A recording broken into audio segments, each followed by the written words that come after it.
Hi, it's Todd Showalter from The Right Mind Show. Don't let going to the office become a grind unless it's a gourmet grind from discountcoffee.com. Enjoy coffee house blends that can't be found in stores. And don't be fooled by coffee services that lock you into paying more over time. Discountcoffee.com has the very same coffee brands and supplies for less shipped directly to your door. Plus, save 15% off your order with the promo code RightMind. That's discountcoffee.com.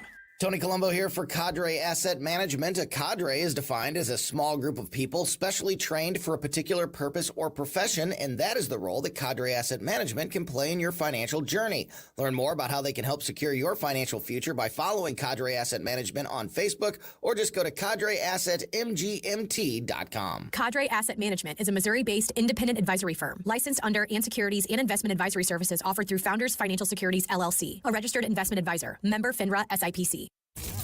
When you've got something to say, be heard loud and clear. If they'll just do what they were voted in to do. This party needs to get a backbone. They need to get some spine. Join the conversation. St. Louis's place to talk. The Democrats and the Republicans can give us all the lip service they want, but what they need to do is take action today. 101.9 and 94.1. You have to take a stand sometimes. This is News Talk STL. News, analysis, and opinion.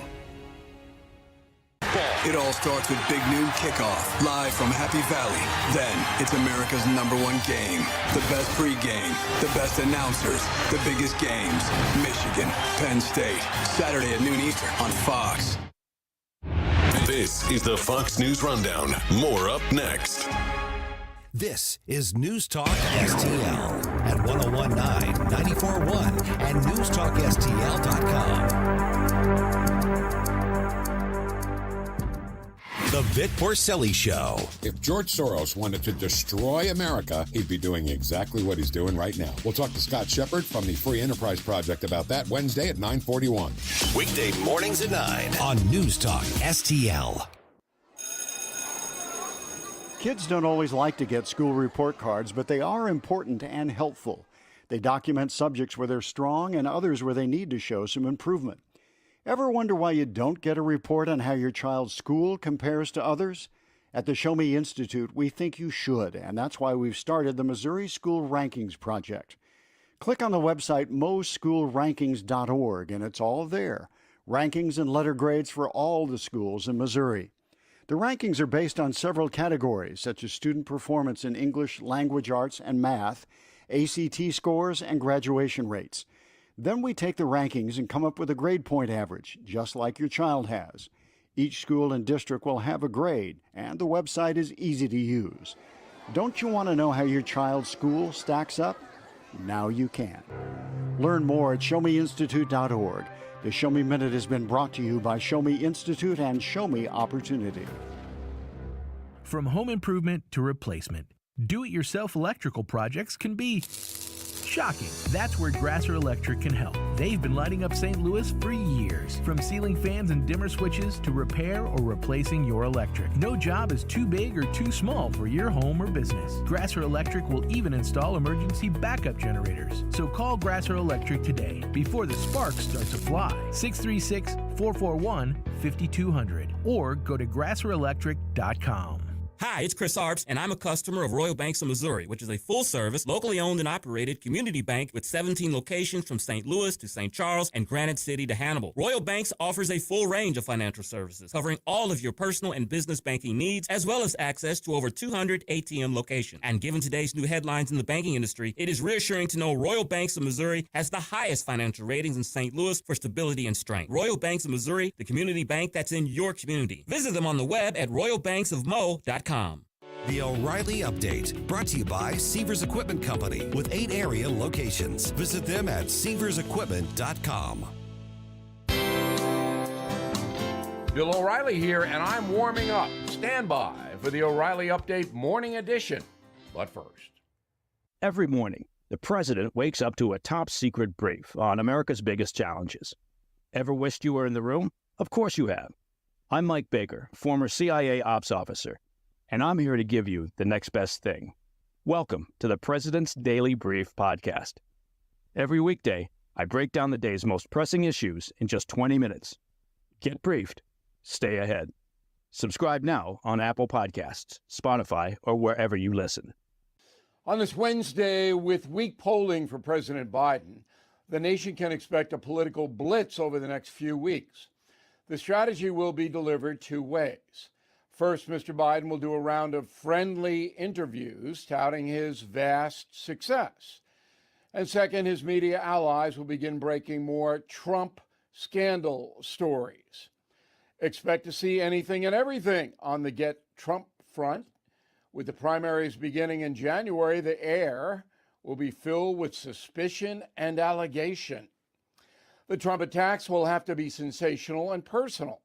Classified documents and dubious real estate transactions are not going to damage him. I also expect Joe Biden will be completely exonerated in the classified documents case by Special Prosecutor Robert Hur. Meantime, Trump will face a federal courtroom in a similar situation. The unexpected, however, can visit Biden, as the House committees investigating Hunter's cash infusion will not stand down, and there is a chance, perhaps a good one, that President Biden will be impeached like President Trump was. This is like betting the over-under in the National Football League. No question, the mudslinging will be over the top as the press is salivating. But Biden's underwhelming performance may seal his doom. Back after this. If you thought booking your timeshare was difficult before, you know it's almost impossible now. For more than a decade, Lone Star Transfer has helped thousands of owners legally and permanently get out of their never-ending timeshare fees. Lone Star Transfer guarantees the release of all liability to your timeshare in writing and in a specific time frame. For a free, no-obligation consultation, please call 855-551-7066 or go to LoneStarTransfer.com.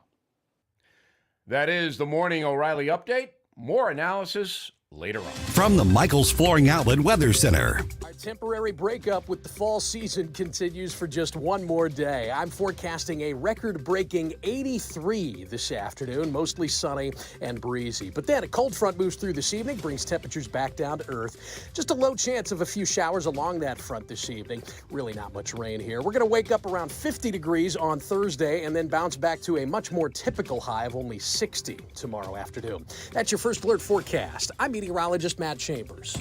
When it's important to you, Stay informed. it's on News Talk STL. 56th Speaker of the United States House of Representatives, Mike Johnson. He is entrenched in it, cares about it, and I think he brings a good heart to this. News, analysis, and opinion. The number one threat is Hezbollah. The two-front war would be bad. The border is wide open. We're going to pay for Biden's border failures for a long time. We cannot give up on peace. 101.9 and 94.1. Gotta know what's happening. News Talk STL. Like and subscribe to us on Rumble. News Talk STL.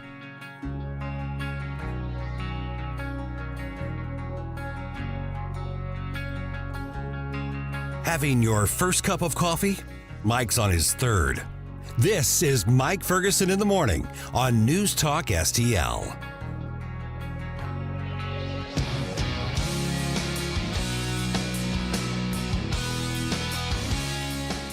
It is debate day, and I know that's been overshadowed by other news stories that have been in the headlines and dominating social media, and I get that, but we really can't forget how important these debates are. That's why we're having a great debate watch party tonight. If you haven't already, you got a last chance to go ahead and reserve your tickets. Just go to newstalkstl.com right now and do that. The time is running out to be a part of it, but I hope you're there. I'd love to see you there tonight. Doors open at 6 o'clock. Hey, I'm Mike Ferguson. Good morning. Thanks for making News Talk STL part of this Wednesday morning.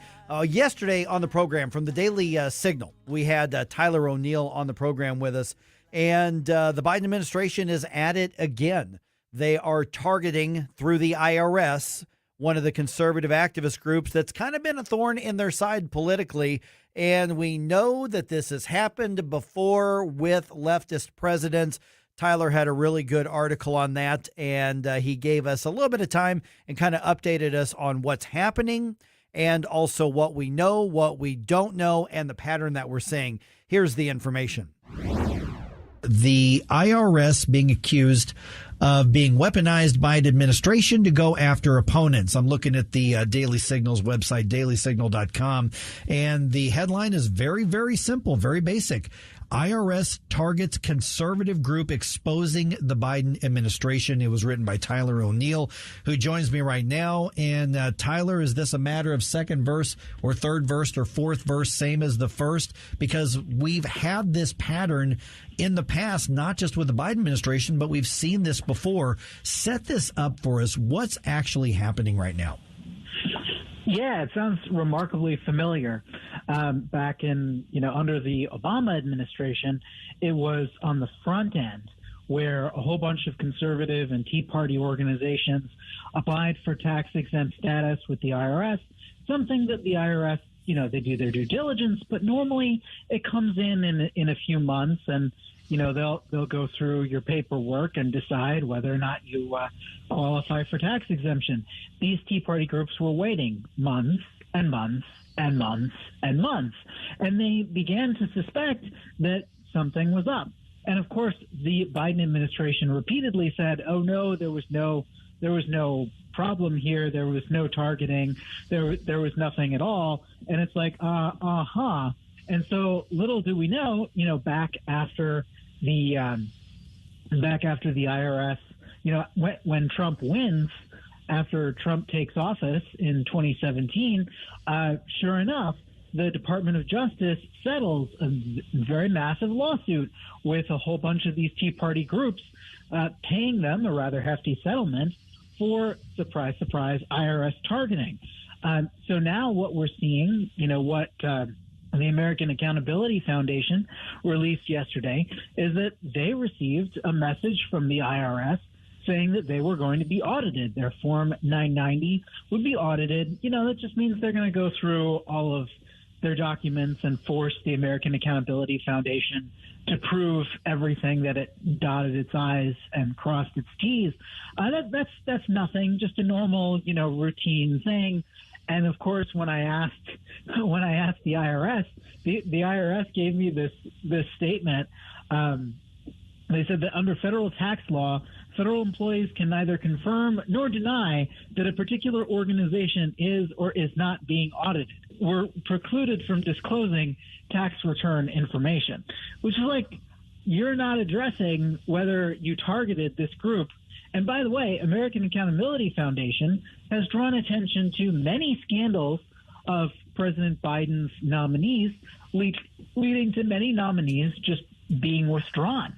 So President Biden puts out this radical anti-police nominee, and American Accountability Foundation calls him out on it, buys some ads, promotes the message, gets it in the national discourse, and Biden withdraws the nominee. And then suddenly, oh wait, the IRS is auditing American Accountability Foundation. What a total coincidence. And didn't the United States Senator actually publicly say the IRS should go after American Accountability Foundation and maybe other groups like it? Yes. This guy is, Sheldon Whitehouse is one of the craziest senators in that chamber. Like, he is foaming at the mouth constantly. He's the guy who's notorious for the billboards. And, I think Ted Cruz has used some of the billboards, but not like Sheldon Whitehouse. Like, Sheldon Whitehouse will put up this billboard that says, here's Charles Koch and David Koch, and here are all these Republican senators. And he draws like 5 different lines to intersect and show that, all the Republicans are being bought by these billionaire donors. And when you actually look at the evidence, it's like, no, they give to a wide spectrum of people, and no, it's not nearly as black and white as you're suggesting it is. But Sheldon Whitehouse is a crackpot conspiracy theorist who loves to spend all of his time going after anybody to the right of Karl Marx and conveniently ignoring all of the dark money on the political left. He puts himself out there as so he is this guy who puts himself out there as a good government, exposing dark money person, and then doesn't do anything on the left.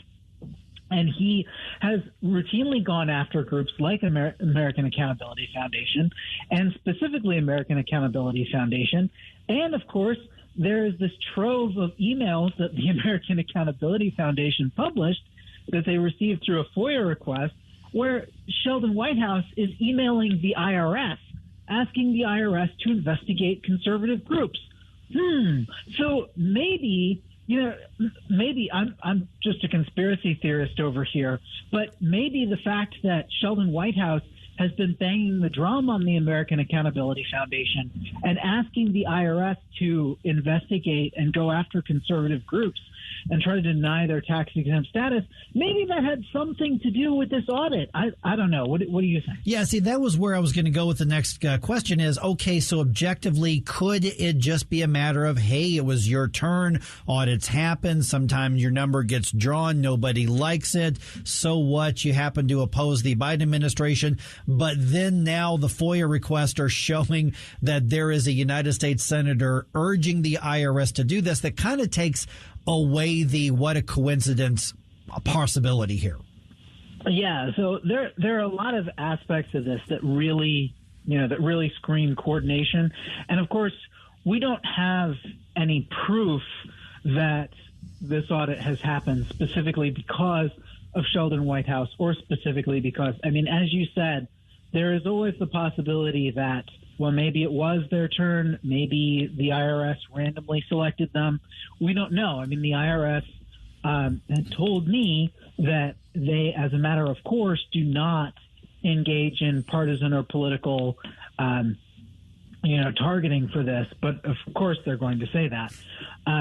So it remains unclear. What we do know is that there's a lot of reason to suspect that there's some funny business going on.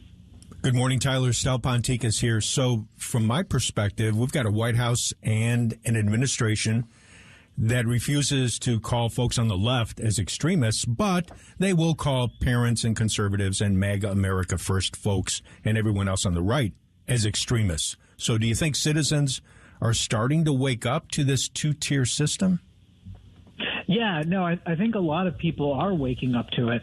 And this represents just one more example along those lines. And like I said, we don't know for certain that the IRS targeted American Accountability Foundation for its political leanings, but, all signs lead in that direction. And as you noted, the Biden DOJ and FBI have gone after, they've gone after pro-lifers who have protested in front of abortion clinics. They have, and meanwhile, not prosecuting all the violence and the attacks on pro-life pregnancy centers and even Catholic churches that we've seen across this country after the overturning of Roe v. Wade. But one of the things that has stood out to me over and over again is the relationship between the Biden administration and the Southern Poverty Law Center. I wrote a book called Making Hate Pay: The Corruption of the Southern Poverty Law Center. This is a group that nobody should be relying on, especially for accusations of hate against conservatives. The SPLC has a long track record of smearing mainstream conservative groups as hate groups and putting them on a map with the KKK as part of a fundraising scheme that their own former employee has fessed up to. But the Biden administration, the Biden White House has met with the SPLC more than 10 times in its first few years. And, of course, the FBI, the Richmond office of the FBI, relied on the SPLC to target radical traditional Catholics, as they call them. And Biden nominated an SPLC attorney to a top federal judgeship, and she got confirmed. So the relationship that Biden has with this organization only underscores what you're talking about, which is the targeting of American citizens for disagreeing with the left's agenda. particularly when it comes to the sexualization of children and parental rights in education. The article is called IRS Targets Conservative Group Exposing the Biden Administration. It was written by Tyler O'Neill. And Tyler, I've just got a minute or so left here, but that's where I wanted to follow up with, if this were the first time that something like this would happen, it would be easy to say, okay, well, you happen to be conservative, you happen to be audited, but we've seen the pattern of what a lot of conservatives are now calling weaponization of law enforcement, and the IRS actually is a law enforcement agency. Yes. So that's the, and this is always the fear that we've had for a long time, is that the IRS will be weaponized in this way.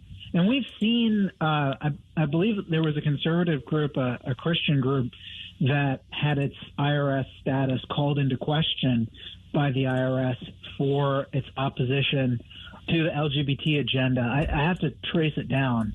But this is not the first time, even under the Biden administration, it seems the IRS has moved against conservatives. And we have to be constantly vigilant and on the lookout for this administration weaponizing itself to go after Americans for believing, in some cases, what Christians have believed for millennia, what conservatives have stood for decades, and pretty much what our Constitution and what our system of government was founded on. These principles are being demonized and targeted by the very government that relies on them. We're going to get things going with that news roundup here in about 2 minutes and 22 seconds right here on 101.9 and 94.1 News Talk STL.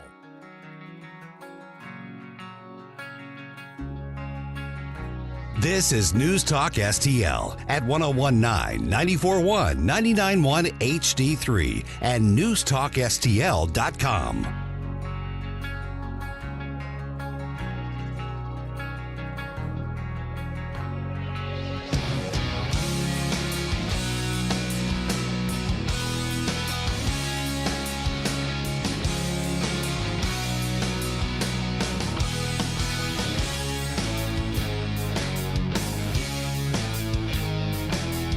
And talk. It's going to be Iran's decision, just as the Hamas attack was Iran's decision. It matters to St. Louis. We're going to pay for Biden's border failures for a long time. This is 101.9 and 94.1 News Talk STL.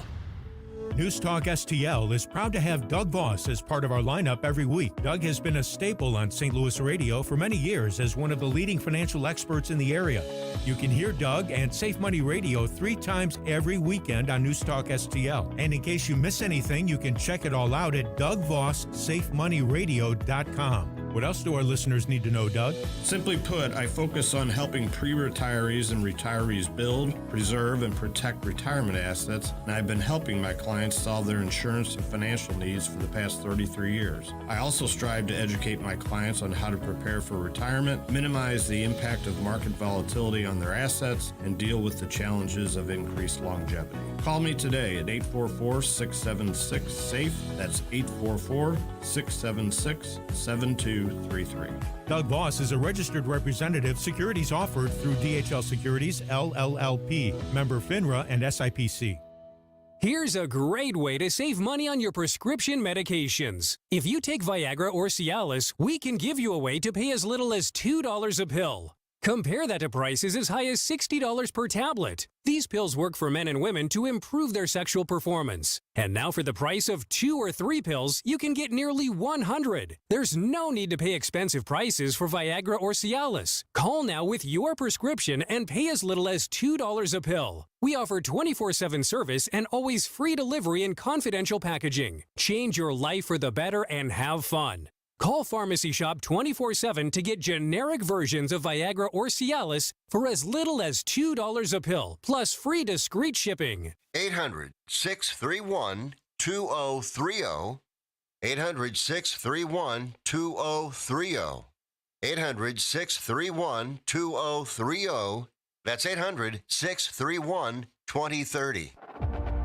I heard the call to serve, so I answered. I earned a title and discovered my purpose. I found belonging, an unbreakable bond with my fellow Marines. We fought to overcome adversity together in defense of our nation and its people. I've lived a full life, rich with meaning. And even though I no longer wear the uniform, I am still a Marine. My service has come full circle. I will always look after those around me. I will always uplift and support my country and my community. Because that is the promise I made. That is what it means to be a Marine. Semper Fidelis.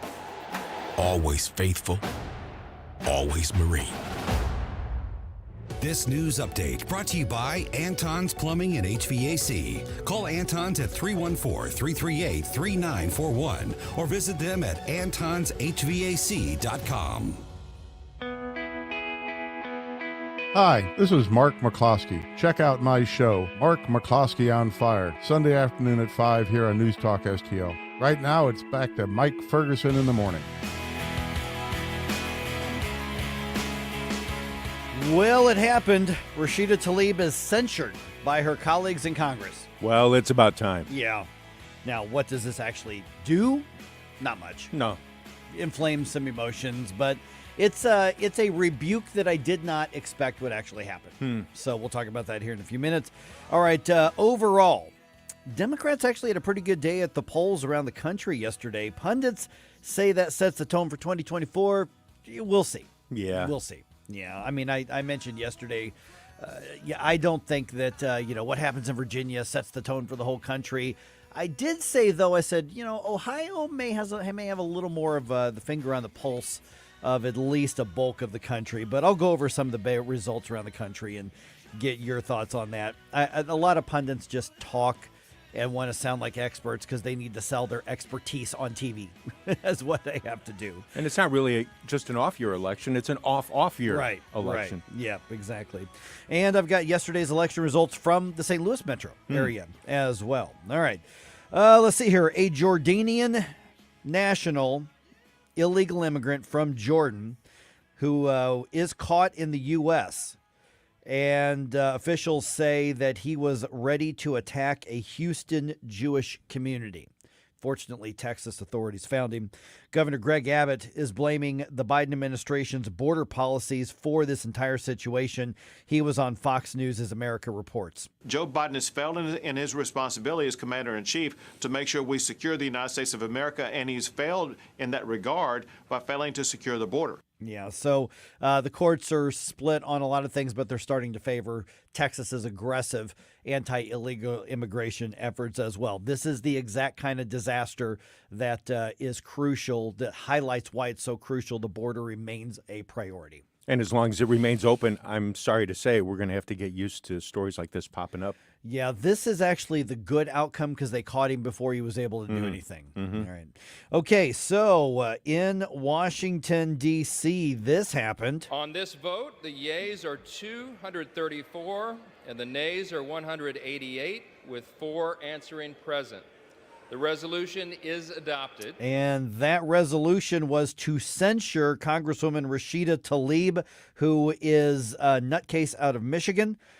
She is censured for her response to the war between Israel and Hamas, actually saying from the river to the sea in one of her statements, meaning, she was using the same language as those who want to exterminate Jewish people from the Middle East. 22 Democrats voted for the resolution. 4 Republicans voted against the resolution. Cori Bush went on an unhinged rant, which I'll play here in just a little bit still. Oh, that'll be fun to hear. Oh, it's nuts. Even by her standards, it's crazy. So we'll hear that. Okay. All right. Let's see here. Few election results. By a 57-43 margin, so this one was not close. Ohio voters enshrined abortion into their state constitution. Now, that's something left-wing activists want to do in Missouri as well. Ohio, like Missouri, failed to raise the bar when it comes to amending the state constitution. So 50% plus 1 vote in any given election is enough to do just that. Other election results in Kentucky, Democratic Governor Andy Beshear won re-election.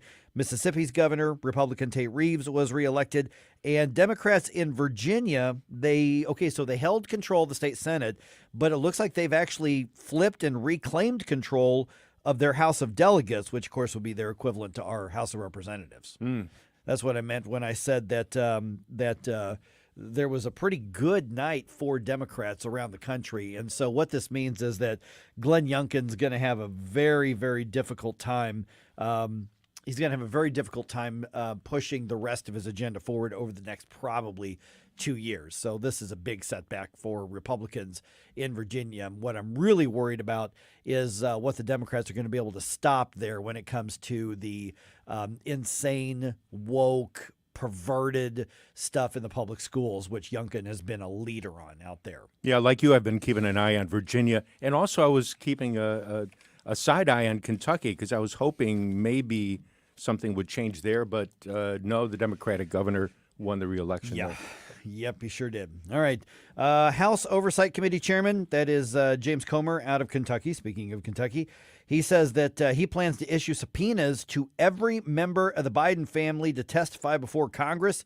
He was on Fox's The Ingram Angle, and he says that he and the other Republicans say they have enough evidence to prove that the Bidens profited from multiple foreign business deals. We've traced the money to where we can look at specific transactions, trace them back to the country of their origin, and trace them all the way through the shell companies, all the way through the money laundering processes to 10 different Biden family members. The Biden administration's response to those accusations is, didn't do it. Nope, wasn't us. Somebody else. I didn't do it. Nothing to do with that. Don't look here. Move along. Yep, that's basically it. Okay, tonight is the third Republican presidential debate. 5 of the candidates will be part of it. And, of course, you can join us and Americans for Prosperity and the St. Louis County Young Republicans for a debate watch party at the Westport Playhouse. If you want to go, get on the list. Go to newstalkstl.com. I say that because the bosses have not told us that we can cut off the reservation. So until I hear differently, until my phone text starts lighting up, go ahead and go to newstalkstl.com and get on the list. It's free to go, but you want to be on the list. We need to know you're coming. And there's free food from Drunken Fish. Yep. And we'll try to sneak you in. Yes, right. So go ahead and do it, newstalkstl.com, and the link to that event is there. And we, of course, will be broadcasting the debate and having a live conversation on our social media platforms as well. So going to be a fun night. It's going to be a big night. So hopefully you can make it out. And tell your friends about it, too. So, just newstalkstl.com and get the reservation. And we just want to make sure we have enough food for everybody. Food's free. The bar is cash, but the food is free. Westport Playhouse tonight. We're going to be here. We're going to be there. I'm going to be there. Chris Arps, Tim Jones, all going to be there. It's going to be a great time. All right, sports news here. Blues kind of took one on the chin last night. Yeah, they lost to the Jets. Final score was 5-2. The kind of collective agreement in the locker room after the game was that the Blues just didn't capitalize on opportunities, and they just kind of didn't quite play a full 60 minutes. They kind of stopped going there a little bit into the third period. That was not good. But so final score was 5-2. 5-2. All right. Yep. So the Blues wrap up their homestand on Thursday. Arizona is in town, and then they've got 2 or 3 games on the road after that. So still, they're basically right at 500. So this is not a bad start to the season, and we're seeing a few little flashes of potential that kind of have my attention to where I'm saying, all right, this could be a good season. This could be a good season. We'll see how it goes. I don't know yet. I've learned not to get my hopes up too much, but still. I think we could have a decent year. And you mentioned some ticket prices yesterday for last night's game were very moderate, and it's the same for tomorrow night's game. Oh, I bet. I saw tickets even down to about $10. Oh, wow. Okay. Is your family prepared for the financial burden of losing a loved one? Are you aware of the cost of a funeral? Benjamin Schaefer with Senior Memorial could help you qualify for lifetime permanent final expense insurance coverage with no medical exam required. Just answer a few health questions. And once accepted, your rates never increase. Do you have diabetes? High blood pressure? Have you had a heart attack? A stroke? No problem. Benjamin Schaefer with Senior Memorial can help protect your legacy. Call or text 314-866-8886. That's 314-866-8886. To learn more about permanent lifetime final expense insurance coverage. Benjamin Schaefer with Senior Memorial could help you qualify for immediate coverage by answering just a few health questions. Call or text 314-866-8886 or learn more at memorialplans.com. That's memorialplans.com. Policies underwritten by Senior Life Insurance Company. Not available in all states. Hey, I'm here with one of our great friends, Rob Connor from Connor Roofing. You know, I talk about all the time who to trust, and trusting a company is everything to me. Why do people trust Connor Roofing? Well, 30 years of being an honest roofing company that you can call and get an honest opinion on your project. We've got thousands of customers that are very happy that they did call us. If there's a storm, the shingles fly off the house, first thing you should do is call 314-375-7475. That's how you get in touch with Connor Roofing or ConnorRoofing.com. That's ConnerRoofing.com. So we finally got the parts for the time machine. Classic Kicks Country is streaming now. Hear all your new country favorites from the 90s. Streaming as it happened in the 90s. Classic Kicks. Download the Classic Kicks app from the App Store. Online at ClassicKicks.com. Or enable the Classic Kicks skill on Alexa. 90s New Country streaming now. KLGY HD3 Clayton, K270BW Bellefontaine, KNBS Bowling Green. This is News Talk STL at 1019, 94.1, and always streaming at newstalkstl.com. Breaking news this hour at townhall.com. I'm Bob Agnew in Washington. The UN says more Palestinians are fleeing the combat zone in northern Gaza. The pace of Palestinian civilians fleeing the combat zone in northern Gaza has picked up as Israel's air and ground campaign there intensifies. The UN Office for the Coordination of Humanitarian Affairs reports about 15,000 people left on Tuesday, compared to 5,000 on Monday and 2,000 on Sunday. The densely populated northern area of Gaza, specifically Gaza City and adjacent crowded urban refugee camps, are the focus of Israel's campaign to crush Hamas, the militant group that's ruled Gaza for 16 years. I'm Charles de Ledesma.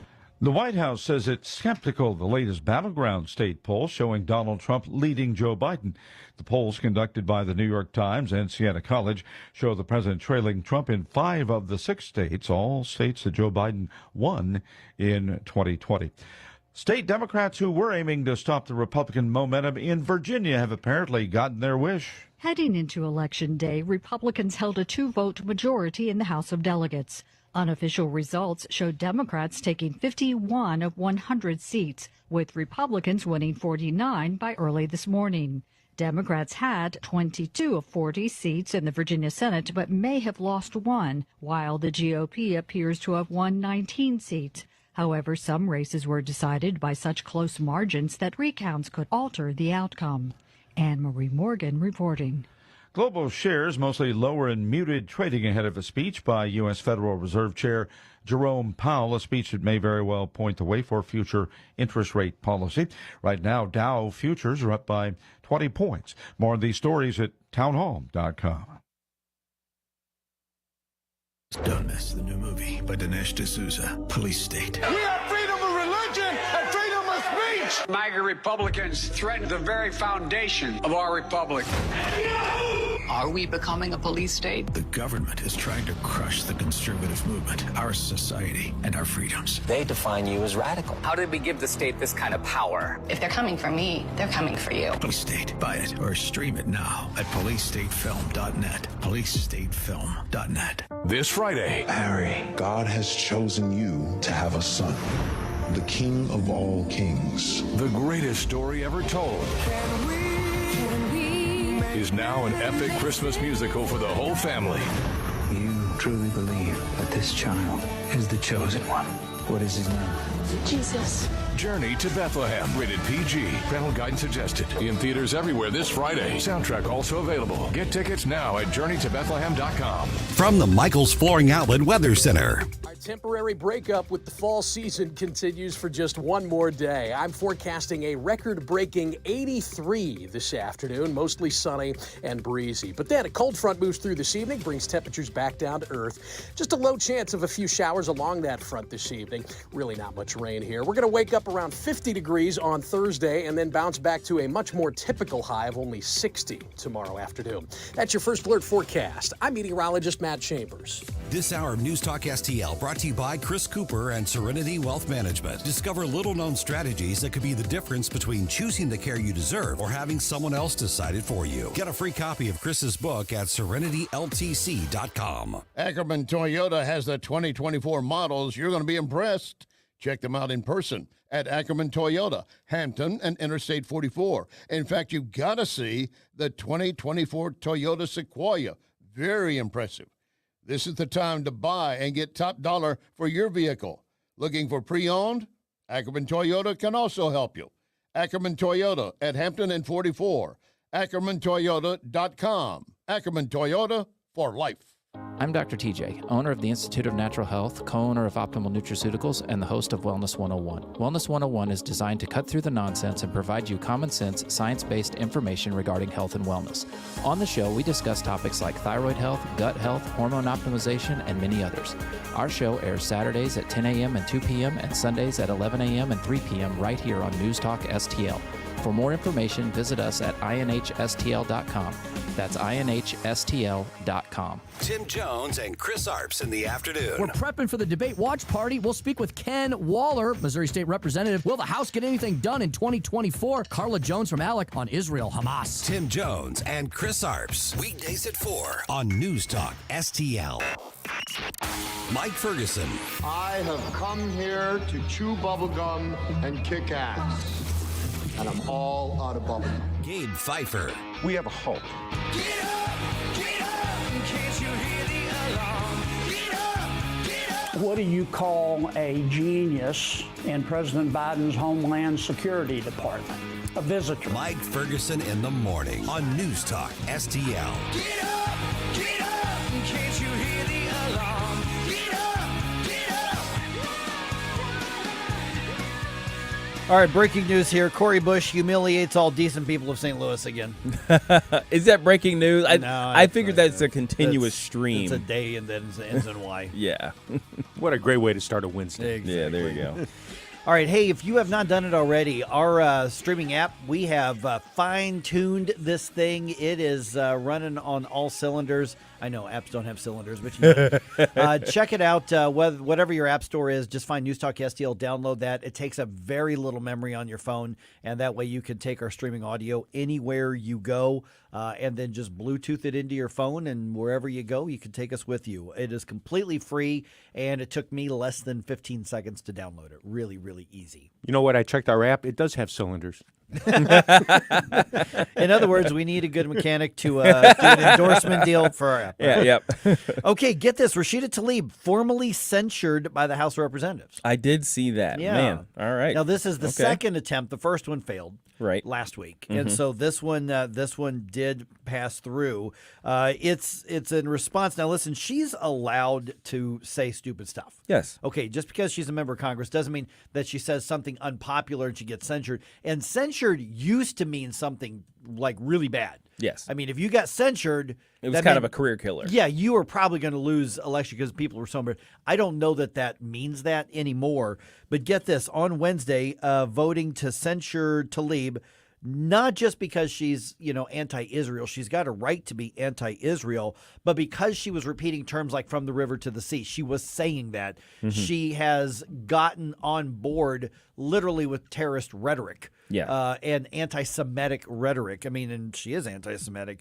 But on Fox News' special report with Brett Baer, Congressman Richie Torres, who, by the way, is a Democrat from New York, he explained why he was voting for the censure. When you utter the phrase, from the river to the sea, you're not simply calling for the creation of a Palestinian state, which is fair game, but you're calling for the destruction of Israel as a Jewish state, which is a line that no member should ever cross. And so it's the right of Congress as an institution to vote for a censure that condemns hate speech. And they did censure her, as we just said. And, of course, Tlaib and Ilhan Omar, they have both said this will not stop Palestinian voices. You know what? I don't care what Palestinian voices have to say. Palestinian voices don't have a place in Congress. This is America. Yeah, precisely. Okay, and Cori Bush, Oh, man. So while they're debating the censure motion, she had her time on this. I just, oh my gosh. Oh, should I just play it? Are you ready for this? Probably not, but let's go. Let's make sure Wesley Bell's listening. Here you go, Wes. Bell campaign. Hey. Here is the gentle lady from Missouri giving her speech as to why she's angry that there was an effort to censure Rashida Tlaib. It's outrageous that my colleagues are blatantly attempting to silence the only Palestinian American representative right here. It's outrageous, but it's not surprising. And let me tell you, it's not surprising because this place is where 1,700 members of Congress, this elected body, enslaved black people. It's not surprising because they thought it was right. It's not surprising because this is a place where members continue to claim that the insurrection on the Capitol just appeared to look like a normal tourist visit. It's not surprising because this is the place where our black and brown staff members repeatedly speak of experiencing racism and sexism, Islamophobia, get pushed off at elevators, xenophobia, and more right here in this workplace. This is the place. And let me say this. She mourns for the 1,400 Israelis. The gentlelady's time has expired. She mourns for the 10,000, and she will not stop. No gentlelady's time has expired. Ceasefire now. And she takes the death threats that you all sent, that they The gentlelady is no longer recognized. The gentleman from Maryland. To her, the desire to save lives is greater Gentleman from Maryland is recognized. than what I said. Way to go, St. Louis. It's great. I'll be passing out aspirins here in a second. Yeah, it makes you feel so good to be represented in Congress, doesn't it? By the way, I want to know what blazonly is. That's what she started off with. Blazonly? What is that? She said what she said. She said what she said. That's what she said. Oh, my gosh. What you talking about? Oh, my goodness. Lord. Okay, I mean, later on today, probably sometime in the 7 o'clock hour, listen, Democrats in St. Louis, I know there's a lot of you listening to the show. Your move, okay? This is your move. Ball's in your court. You proud of this? Yeah, I mean, because I've got to guess. I can't see. Here's what's really bad. I cannot even say that. Most Democrats are embarrassed by that. They don't want that. That doesn't represent them. I don't know. No, you can't. Yeah, I can't really say that. I know there's got to be a significant number of they're kind of doing the rub your temples thing, like so I know there are some that do that. But listen, Democrats, this is your move. I will tell you right now that Republicans around the country want Cori Bush reelected. Yes. I know that sounds weird, but I am telling you, Republicans all over the United States want Cori Bush reelected because she is so embarrassing that all you have to do is put a spotlight on her and she immediately raises money for Republican candidates all over the country. So Democrats, your move. Now, my loyalty is to the local community and she is terrible for it. So I would rather have you put somebody who I may disagree with on everything, but who is at least a respectable human being. Now, ideally, I'd love to see her just defeated and there be, a conservative in there, but I know the realities of that. Yeah, exactly. Yeah. So, it's kind of a any sane human 2024 kind of situation, right? I mean, that rant right there. Wow. It was kind of amazing. I started getting some vibes of the, taking shots from the hill sort of vibes. It was like, I really doubt that happened. I doubt people got pushed off of elevators. Right. And in the Capitol.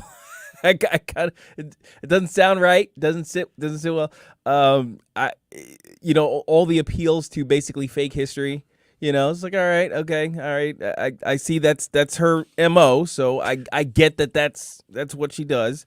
And then of course the attempted preacher cadence of her. Hey, look, I reckon I'm a PK. Yeah. I recognized what she was trying to do there. Okay, listen, I'm a PK too. Yeah. But we didn't have the same cadence in our churches. Sure, yeah. I don't know what was different. I'm just saying there was something different between your church. It was different. It was different. But yeah, she claims to be a pastor.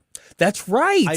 You're right. I don't know for which God that's between her. And her chosen deity. I'm gonna leave it at that. Yeah, I'm gonna leave it at that. I was never able to find out where or how she was pastoring anywhere. Because I remember when her signs initially went up when she ran the first time, and in our neighborhood in South City, they were everywhere. Pastors. And it mentioned pastor on there. Yeah. And I tried looking up information. I could not find anything She anywhere. pastors at the same church as Al Sharpton or Jesse Jackson, maybe? Yes, Probably. Yes, the ethereal church of woke. Exactly. Oh, their Lord and Savior, Karl Marx. Exactly. Jeez. All right, debate night. Debate night here. Yeah. We've got 5 of the Republican candidates. Doug Burgum's been pushed off the stage by the RNC. They've already announced that there's going to be a 4th debate, and they're raising the requirements even more to try to squeeze out some more people. So Right. they're going to try to get it down to probably 3 or so. But there's going to be 5. Ron DeSantis is going to be there. Nikki Haley is going to be there. Tim Scott's going to be there. Vivek Ramaswamy is going to be there, and Chris Christie is going to be there at the debate. Of course, we're going to have the watch party. I hope everybody comes out and joins us. We're going to be broadcasting the debate here on News Talk STL. I have high hopes that this could be really fascinating, could be interesting because of everything going on, not just around the world, but around the country as well. And what I'm hoping is that all of these campaigns learn their lesson not to take the WWF Battle Royale approach and actually have a real debate like they did the first time. Yeah, I'm looking forward to at least the potential of solid discussions, solid, time expansive sort of answers to questions, so that we can really know we can plumb the depths of everyone's versions of conservatism, so we can actually learn from one another. Can it be informative rather than combative? Yes, absolutely. That's what I'm looking for. I don't mind combative in the right way. True. Yeah. True. But what you can't do is just do the thing where you're going for the social media sound bites on this. But I will tell you this. Either way, if we've got that great, productive, informative, fascinating discussion, we're going to have a great time at Westport Playhouse tonight. And if we get the absolute disaster and mess, we're going to have a really good time at Westport Playhouse tonight. It's going to be like a giant group Mystery Science 3000. I'm not letting any of them off the hook if they do that crap again. And I like some of the people who are debating tonight. Oh, yeah. But yeah, if they do that crap again, then it's probably going to be even more interesting in person at Westport Playhouse. Absolutely. But my guess is that they all looked at that second one and went, man, that first debate, the biggest television audience of a non-sports event of the year. Second one, not so much. Basically, they all decided to, jump on the Battle Royale approach, and then people tuned them out. So we'll see whether they learned their lesson or not. Yeah, here's hoping. Going to be fascinating. We'll talk about that a little bit more later on today. We had elections here in the St. Louis metro area, as we talked about yesterday. I've got the results for you. We'll talk about what the takeaways are from that. Let's do that right around 6:19 here on 101.9 94.1 News Talk STL. Don't try to make me stop. No inspiration. You have a soul so dark it is no more. We give you news, analysis, opinion, and more. Only on News Talk STL. Mike Ferguson in the morning. I have had enough of this. Turn my eyes to your indifference. Stop right now before you blow us all away. I got an email which brought a smile. A woman named Mary wrote me, "We are purchasing a new roof from John Beal based on your recommendation." I thanked her then. I do it again now. Mary, I only endorse clients I believe in, and I've been a spokesman for John Beal for 10 years. It's all about trust. So if, like Mary, you need John Beal, trust me. Call 1-800-NEW-ROOF. 1-800-NEW-ROOF. Tim Jones and Chris Arps in the afternoon.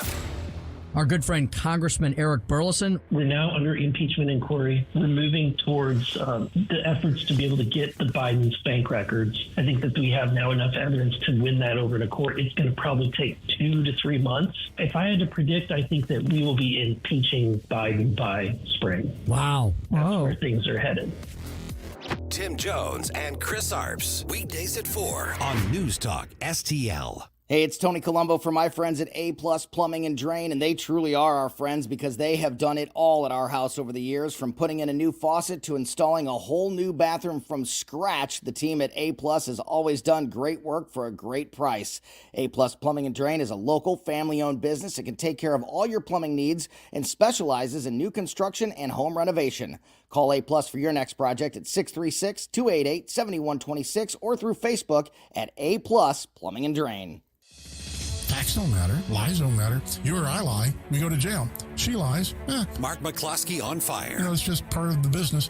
President lies, part of his business. Joe Biden couldn't tell the truth if he could remember it. And then you got Hunter Biden, because he's a drug addict, because he's a gun criminal, because, posts pictures of himself with hookers and crack pipes and all that kind of stuff. Now that makes him somehow wonderful. Mark McCloskey on fire. Sundays at 5 on News Talk STL. This hour of Mike Ferguson in the Morning is brought to you by Stifel. Request a portfolio review from your Stifel financial advisor at stifel.com. That's STIFEL.com.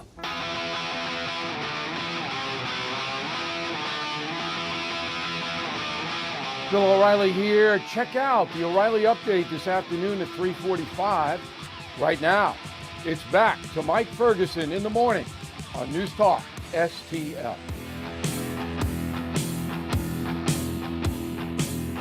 The Zoo.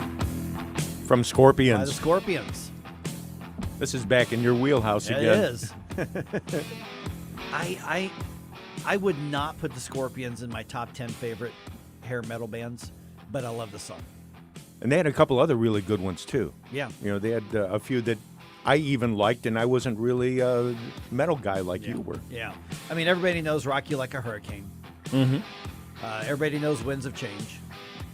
But, this is a great classic Scorps song. And no one loves me like you do, or something like that. Was that another Scorpions? There's No One Like You. That's it. Yep. That's it. Yep. Love that one, too. The job is done. I go out. Another boring day. See, I can get into that's right. metal like this. I don't know about you, Gabe, but I'm okay with that. Stell was testing my hair metal gangster right off the bat. I like this stuff, too. All right. Manchester not gaining new citizens, and pot is getting more expensive in a few cities around the metro. Oh, no. Here's what's going on. All right. Okay, so here's an interesting question. 635. This is fascinating. Should elected officials be allowed to block someone on social media, or because they're elected officials, should they just have to deal with the trolls? Interesting question. This is being dealt with around the country in courtrooms. We're going to talk about that at 6:35 with one of the members of Harmeet Dillon's law firm, because they've got a lawyer on these cases. So we're going to talk to him around 6:35. You mean the gal who should be heading the RNC? I'm not going to go back there. If the you got your milkshake. Yeah, I got my milkshake. Hey, I wasn't saying I wanted Ronna McDaniel. I just said that's who I thought was going to win. Yeah, you were right. So one of her lawyers. Yes. So. All right. I love Harmeet, by the way. That's why I mentioned that. Oh, yeah. So she's, sure. This is a lawyer we're going to talk to in a few minutes. He's part of her group. Good. As well. So, okay. So Manchester, this was interesting. Manchester was deciding that big annexation question. And I looked at, when you look at the actual geographic map, geographically, it makes a lot of sense because Manchester is kind of like a boot shaped a little bit on the map, and then this would have filled in the part that was unincorporated but kind of in that vacant area in that boot.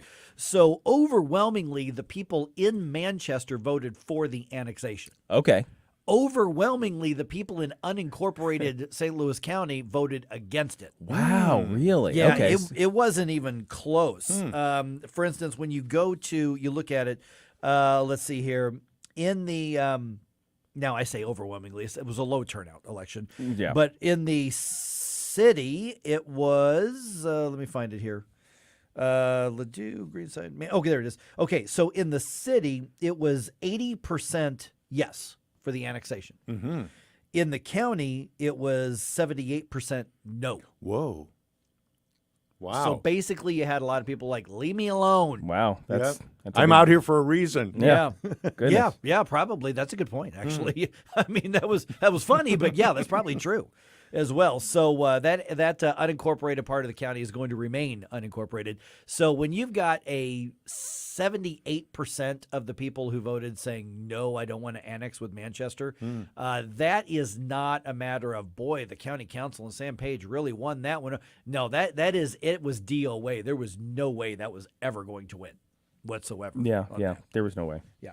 Let's see here. Other results from the area with Ladue. We knew they were going to raise the sales taxes because, hey, it's just money. But what percentage do you think was cast in favor of that half-cent sales tax? In favor of the sales tax? In favor of it, yes. In favor of increasing the sales tax. Let's see. Low turnout, off-year election out of it's a pretty blue area, right? Yeah, Ladue, yeah, I'd say so, yeah. Yes, 60%. 79.1. Holy crap! 79.1. That was overwhelming. Said, yes, let's raise those taxes. Wow, they really love themselves some tax increases, don't they? Yeah, they do. You know, guys, you can just write a check. Yeah, that's right. You know, I don't know if you know this. It's like all you rich folks who are okay. It's like, I can pay more. Just pay more. Yeah. And you don't have to require it of anybody else. Did you ever see those things where there was like a few years back, there was a proposal to like raise taxes on rich people and like all these virtue signaling millionaires were on camera going around saying, yes, we need to pay our fair share. And then some dude trolls them from a conservative site. I don't remember who it was, but he had a tablet. He goes, there's a place on the Department of Treasury's website where you can make a donation. Right. If that means that much to you, here, just donate. Here. Yeah. And he hands it to him. Right. He's like, and not a single one did it, and they got mad that he was offering that to them. Like, this is what you're asking for. Oh, wait, actually, more so, you're asking other people to do this, and you're going to stand behind your accountant who will figure out a way for you not to do it. Precisely. But you get credit for it. You get credit. That's right. Okay, St. John, the marijuana tax. That's my middle name. What was it? What about it? That's right. It is. They increased the marijuana tax by basically a 2-to-1 vote margin. Oh wow. Yeah. Okay. So that's going up another 3%. Let's see here. Makes sense. I mean, the laws that generally hit the various vices, they usually go through just because most people say, oh, it doesn't affect me, and it gets those people that I kind of don't like anyway. So go for it. In St. Charles, it was a 3-to-1 margin, 74.4% to 25.6%. There would have been more people voting no against sales taxes increases on marijuana, but they were just stoned and like, dude, they just couldn't get out of bed. They were tired. Let's see here. What was the other one? It was St. John and what was it? Not Afton, but what was the other one? The other location that was looking the other at location. Right, there were St. John, St. Charles, and Arnold. Right. Yeah, Arnold passed it 72.8% to 27.2%. Oh gosh, yeah, those are overwhelming numbers. Those really are overwhelming numbers. Rockwood. Okay, so that Rockwood tax proposal, which Rockwood says is just moving tax dollars from one account to the other. Yeah, it's like a move. That's what they say. It's lateral. It's not an increase, right? That was the argument. The ballot issue says basically that it's increasing the tax levy. Now, it's also saying there's a plan to reduce another one. So that's what the argument voluntarily. So voters bought into it by a 66.3 to 33.7 margin. Wow. They approved that as well. Also pretty overwhelming. Assuming that the school board actually follows through and lowers the other one, then it could be a wash. But if they suddenly go, ooh, I don't know if we should do that, then you may have just been duped into raising your taxes. The school board is not going to vote themselves less money. I've never heard of a school board that's going to do that. Now, the Rockwood School Board, at least we have one conscience on there, because that last couple elections ago, Izzy Emmett got elected to it, right? And she's the conscience of it. And so she's kind of alone. Yeah, she's by herself. She's by herself out there. Like trying to hold back a dam by yourself. Right. But that's breaking. But at least she'll be able to keep that out there. So there will be a lot of pressure on the board to follow through with that, to lower that other one. So hopefully they will do the right thing and they will actually do that. Okay. So I don't know if that really tells us anything about the mood of the metro area when it comes to elections, because this stuff is basically a bunch of technical and cleanup stuff. It's not like big, massive issues or partisan stuff was on the ballot. It was really just kind of handling business. It was like a business meeting, Right. Where the very few people who pay close attention actually showed up to vote. So I don't think that actually tells you much about the metro area. I do think the election results around the country should be concerning for conservatives, should be concerning for Republicans, although I'm not going to go as far as to all of the blowhard pundits who are on cable news, are like, oh, this spells disaster for Republicans in 2024. I don't think that it does, but I do think you need to pay attention to the trends around the country, and those trends are not going the way that we'd like to see it. They are not looking good right now. I think everybody was kind of clued in when the expected red wave didn't come, right? That kind of clued us in. But if you look even before that election, you started to see some chinks in the armor, really, for Republican turnout, Republican just vote attraction, especially among young people. Those margins are just getting bigger and wider constantly. Our ground game is still in the toilet. I've been screaming about the freaking ground game for the Republican Party for as long as I've been watching Republican politics, and we still don't learn any of the lessons from any of the people who've been successful in their smaller races. I don't know why we don't have the same type of strategy that former governor of Arkansas had a show. Mike Huckabee. Mike Huckabee. Yeah. Mike Huckabee pulled like 80% of the black vote for his reelection campaign in his state. Why isn't he basically heading a group that does exactly what his campaign did nationwide? Why isn't that a thing? That's a great idea, and that's a good idea, but we have an inept RNC that can't see something like that, which is staring people right in the eyes. And you're absolutely right. Why can't somebody just follow up? Even on the state level, yes. If I'm in the state next door, I'm gonna knock on his. I'm gonna drive over and talk to him in person. What did you do? Show me, master. It's like, why isn't anybody doing that? Maybe I've been watching too much kung fu movies. There you go. Yeah, exactly. And Mike Huckabee is just such a likable guy. Yeah. I mean, I've met him, briefly. I met him, a long time ago. Just a likable guy. And, of course, he's got his TV show that he's doing pretty well with. Yeah, it's a likable TV show. It is, yeah. And he apparently knew what he was freaking doing when he was running an election campaign, or his people did. So they should be the leaders in all of the Republican ground. They should, at the very least, they should be consultants. Why aren't we giving them money, basically, to tell us what to do and how to do it? But here we are. Every cycle kind of feels like more of the same, and I don't understand why we're sabotaging ourselves this way. And now his daughter is the governor of Arkansas. Yeah, that's right. Oh yeah, that's right.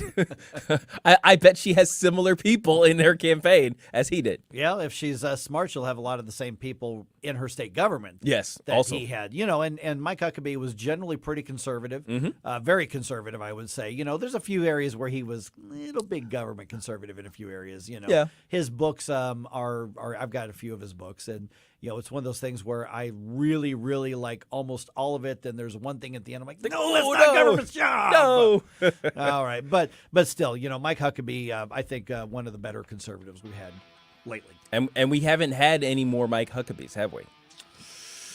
Like people who are so overwhelming, people who've made inroads into areas that just usually are not Republican strongholds. I think you could argue that Greg Abbott has, and you could argue Ron DeSantis has in the Hispanic communities. That's true. Because, although they may just be benefiting from a situation as opposed to their outreach is what did it. You know what I mean? Miami-Dade flipped. That's true. That's huge. That's huge. Yes. So I would say you could say those two Okay. were maybe the only two. It's the closest they come, man. Anyway. Verdict remains out on Glenn Youngkin in Virginia. Let's see what happens in his next term. Yeah. To see how that he could be in that category as well. He's got a tougher lift in Virginia. Now that the entire legislature has flipped on him. Yeah. Yep. All right, just ahead here. If you're a politician, do you have the right to say, I'm tired of these trolls and block somebody on social media? That's a really good question. Yeah. I'm curious. Let's hear what some lawyers who are working on that case have to say. That's just ahead here on 1019-94.1 News Talk STL. Like us on Facebook at News Talk STL. Get up. It's Mike Ferguson in the morning.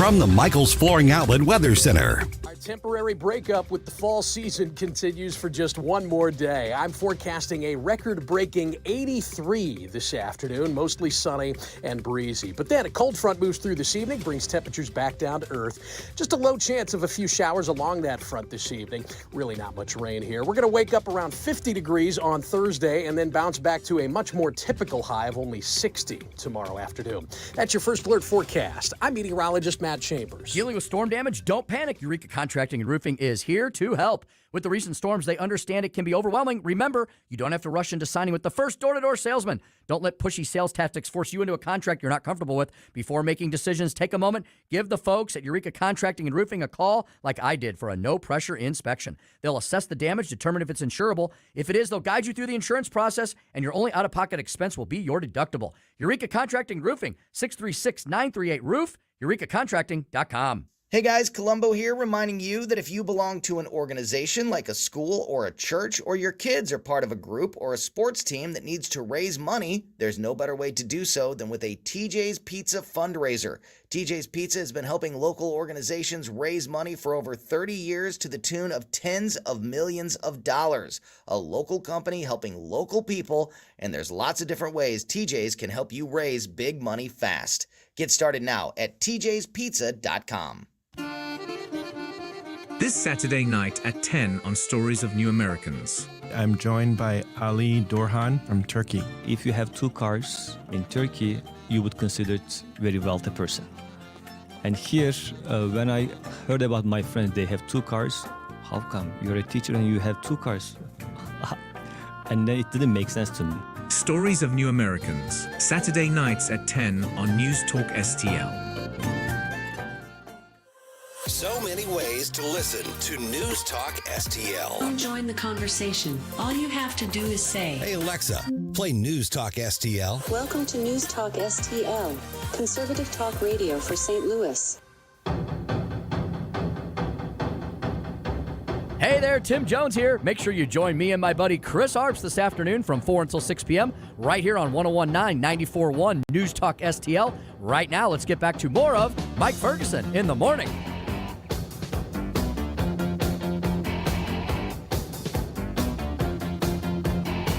Speech, and when it comes to social media, there are a lot of answers we don't have yet because we don't know to ask the right questions. And when it comes to elected officials, well, they may not have the same rights as the rest of us, depending on how the courts decide. This is really an interesting case that's before the U.S. Supreme Court, and we'll talk about how that affects you. I'm Mike Ferguson. Okay, here's the name of the case. Lindke versus Freed.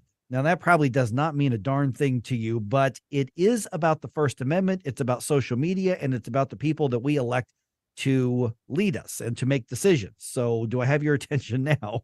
Well, this case has to do with whether public officials can block you if they don't like what you're saying or if they just find you annoying. Because we can do that to anybody else, but can they do it to us? I am now joined by Gary Lakowski. He is with the Dillon Law Group. And Gary, I find this case really fascinating because I've seen similar cases around the country go different directions where essentially a public official says, this person's trolling me, they're being a jerk, they're harassing me. I just hit block. I don't want to deal with them on social media. And the Supreme Court is being asked to basically, as I understand it, to decide whether or not that's a violation of free speech. How do you assess the case itself? So thank you for having me. And the case itself, I mean, this is a fascinating issue. As you noted, this has come up in a bunch of different places. It came up with President Trump's Twitter feed, came up with, I believe, a state representative out your way down in Missouri. It came up with a supervisor up here in my area, up in Northern Virginia. So it's come up all across the country where courts are addressing these questions of, hey, what can government officials do on social media? Can they block you? Are they acting as a government employee when they do that? Are they acting as, regular Joe, you or me when they do that? So it really is a fascinating issue to kind of sort out. And it's very tough for the courts as came across in the oral argument yesterday to kind of figure out where do you draw these lines? It seems like it should be a very simple question, can you block someone? But it turns out it can be very complicated when you get into these factors and when you get into kind of the different scenarios that can come up. What is the difference with social media? I'm going to play devil's advocate, from the politician's perspective, Gary. If somebody is just being a jerk to me on Twitter or whatever, I can block them. But if I'm an elected official, they can still email me. They can still call me. In theory, they can still knock on my door in the state capitol and give me their opinion. So why would social media, from the court's perspective, be different or similar when it comes to speech and hearing what constituents have to say? So it can be different in a couple of ways. One is I can email you as a citizen reaching out to the government, but you can't always reach me. And sometimes what some of these people have been doing in some of these cases is using their social media accounts to put out information about what the government's doing. So they're essentially making what are almost official announcements on social media. And it's changed over the years as to what kind of the consequences are from blocking someone or from keeping someone from accessing your page.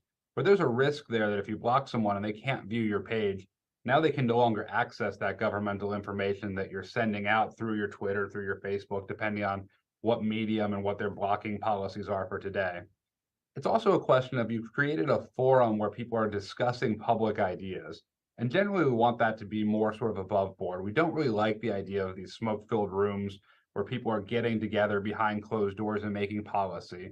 So when we have these forums where people are engaging in open discussion about what should we do about COVID, what should we do about some of these school issues, what should we do about these other issues, and you have people chiming in directly to public officials and them responding and going back and forth about that, well, that looks more like it's an official action that's similar to, say, a rulemaking at the federal level, where you take public comment and you have people weigh in publicly so they can see what other people are saying and who's being influenced by what.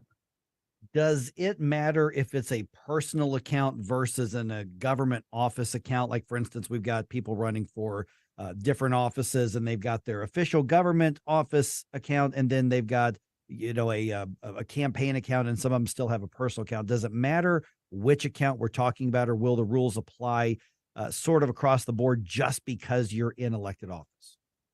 That's a great question, and it's one of the main questions the court's being asked to answer. So as you've sort of alluded to, this comes up in a couple different ways. Some people have an official government account.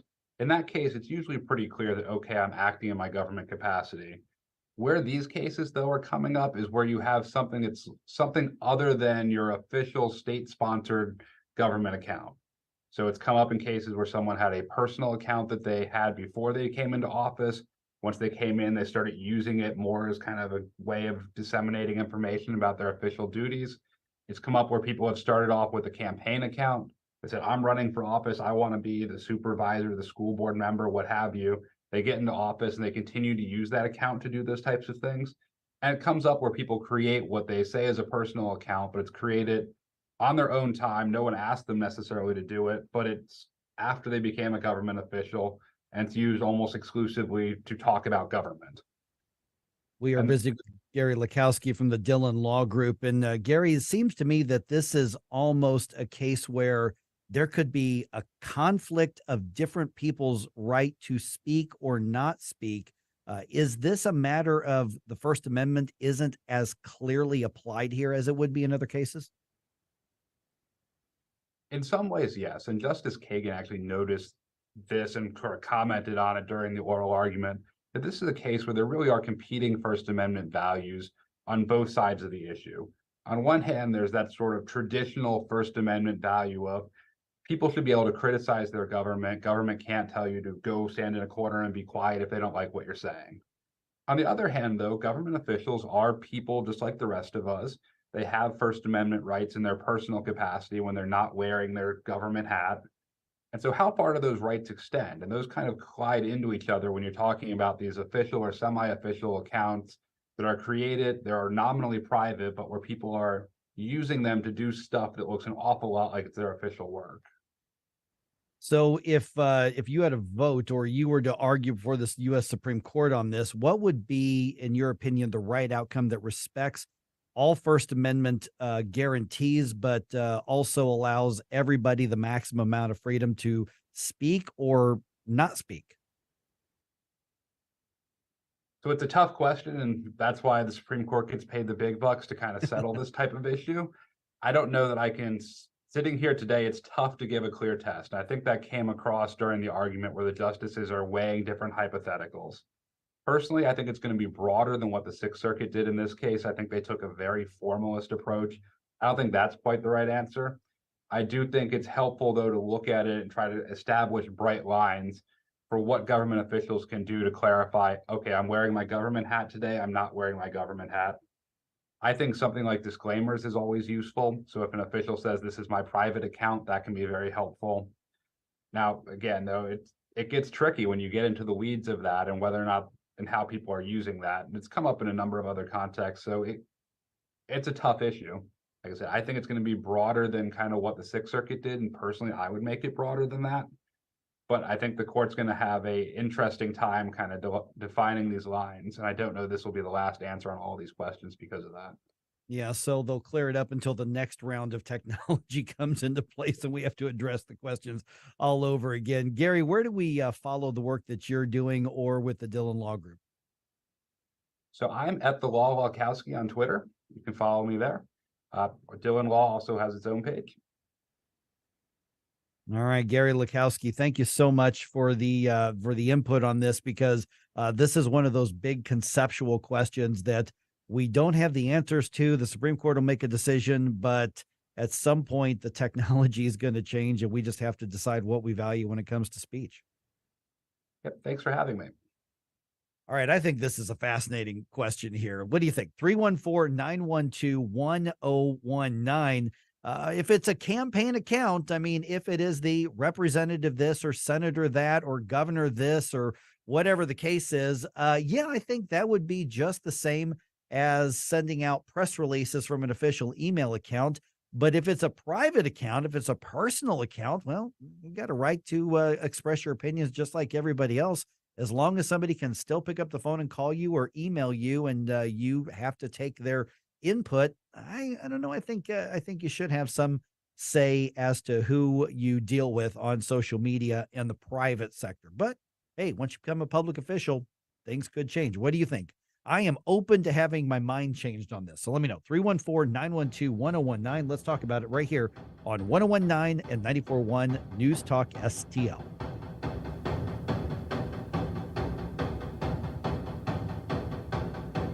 Follow us on Rumble at News Talk STL.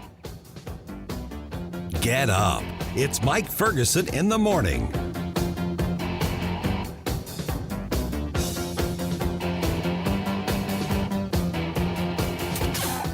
News Talk STL. First thing in the morning and pretty much all day. Live and local. 1019 and 94.1 News Talk STL.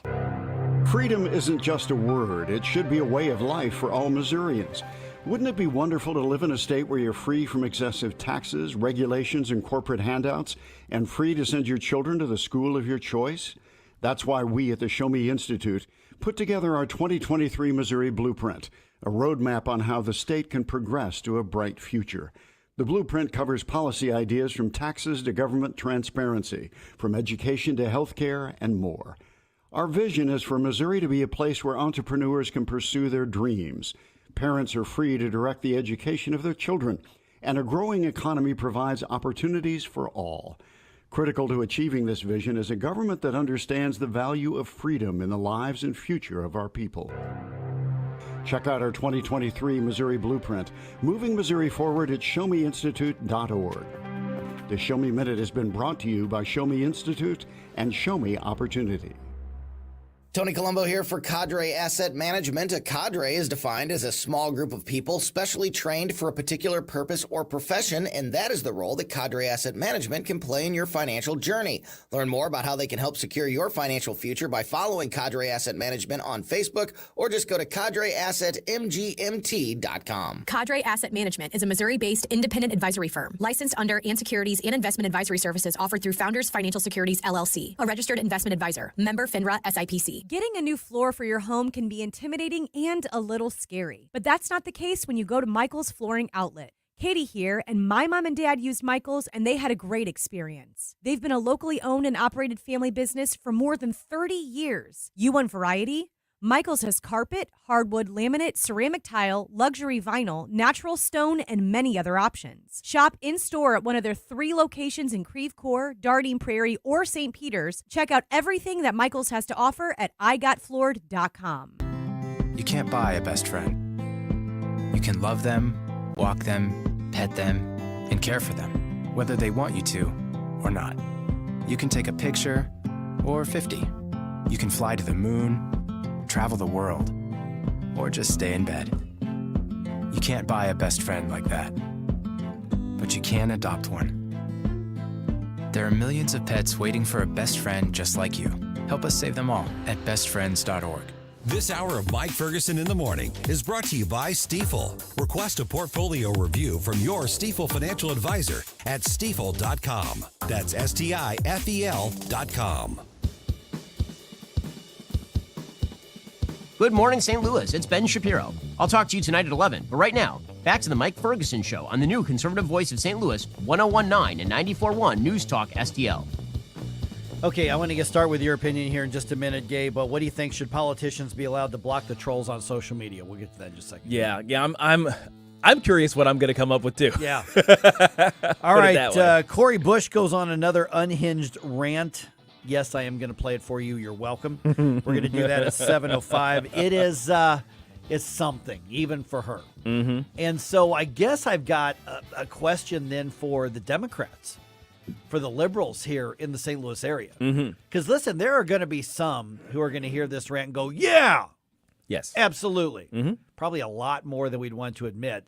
But I know there's got to be some center-left, old-fashioned liberals who still have a sense of decency, who have got to be like holding their head in shame that that's your representative. Yeah, they're making that kind of grimace you make when you like stub your toe. You're like, ooh, ooh, ee. You know, you hit your elbow on something, like that face. Yeah. I think they're making that face at this. Your kid says something offensive in public by asking a question, you know, that you don't want asked of somebody. You know? Yeah. Like apparently my mom would tell me that when I was little, my birthday is in late December. It's December 31st. And I was born 3 years and 10 days after my parents' wedding anniversary. They got married on December 21st of 1968. And I got married, or I was born on December 31st, 1971. Right.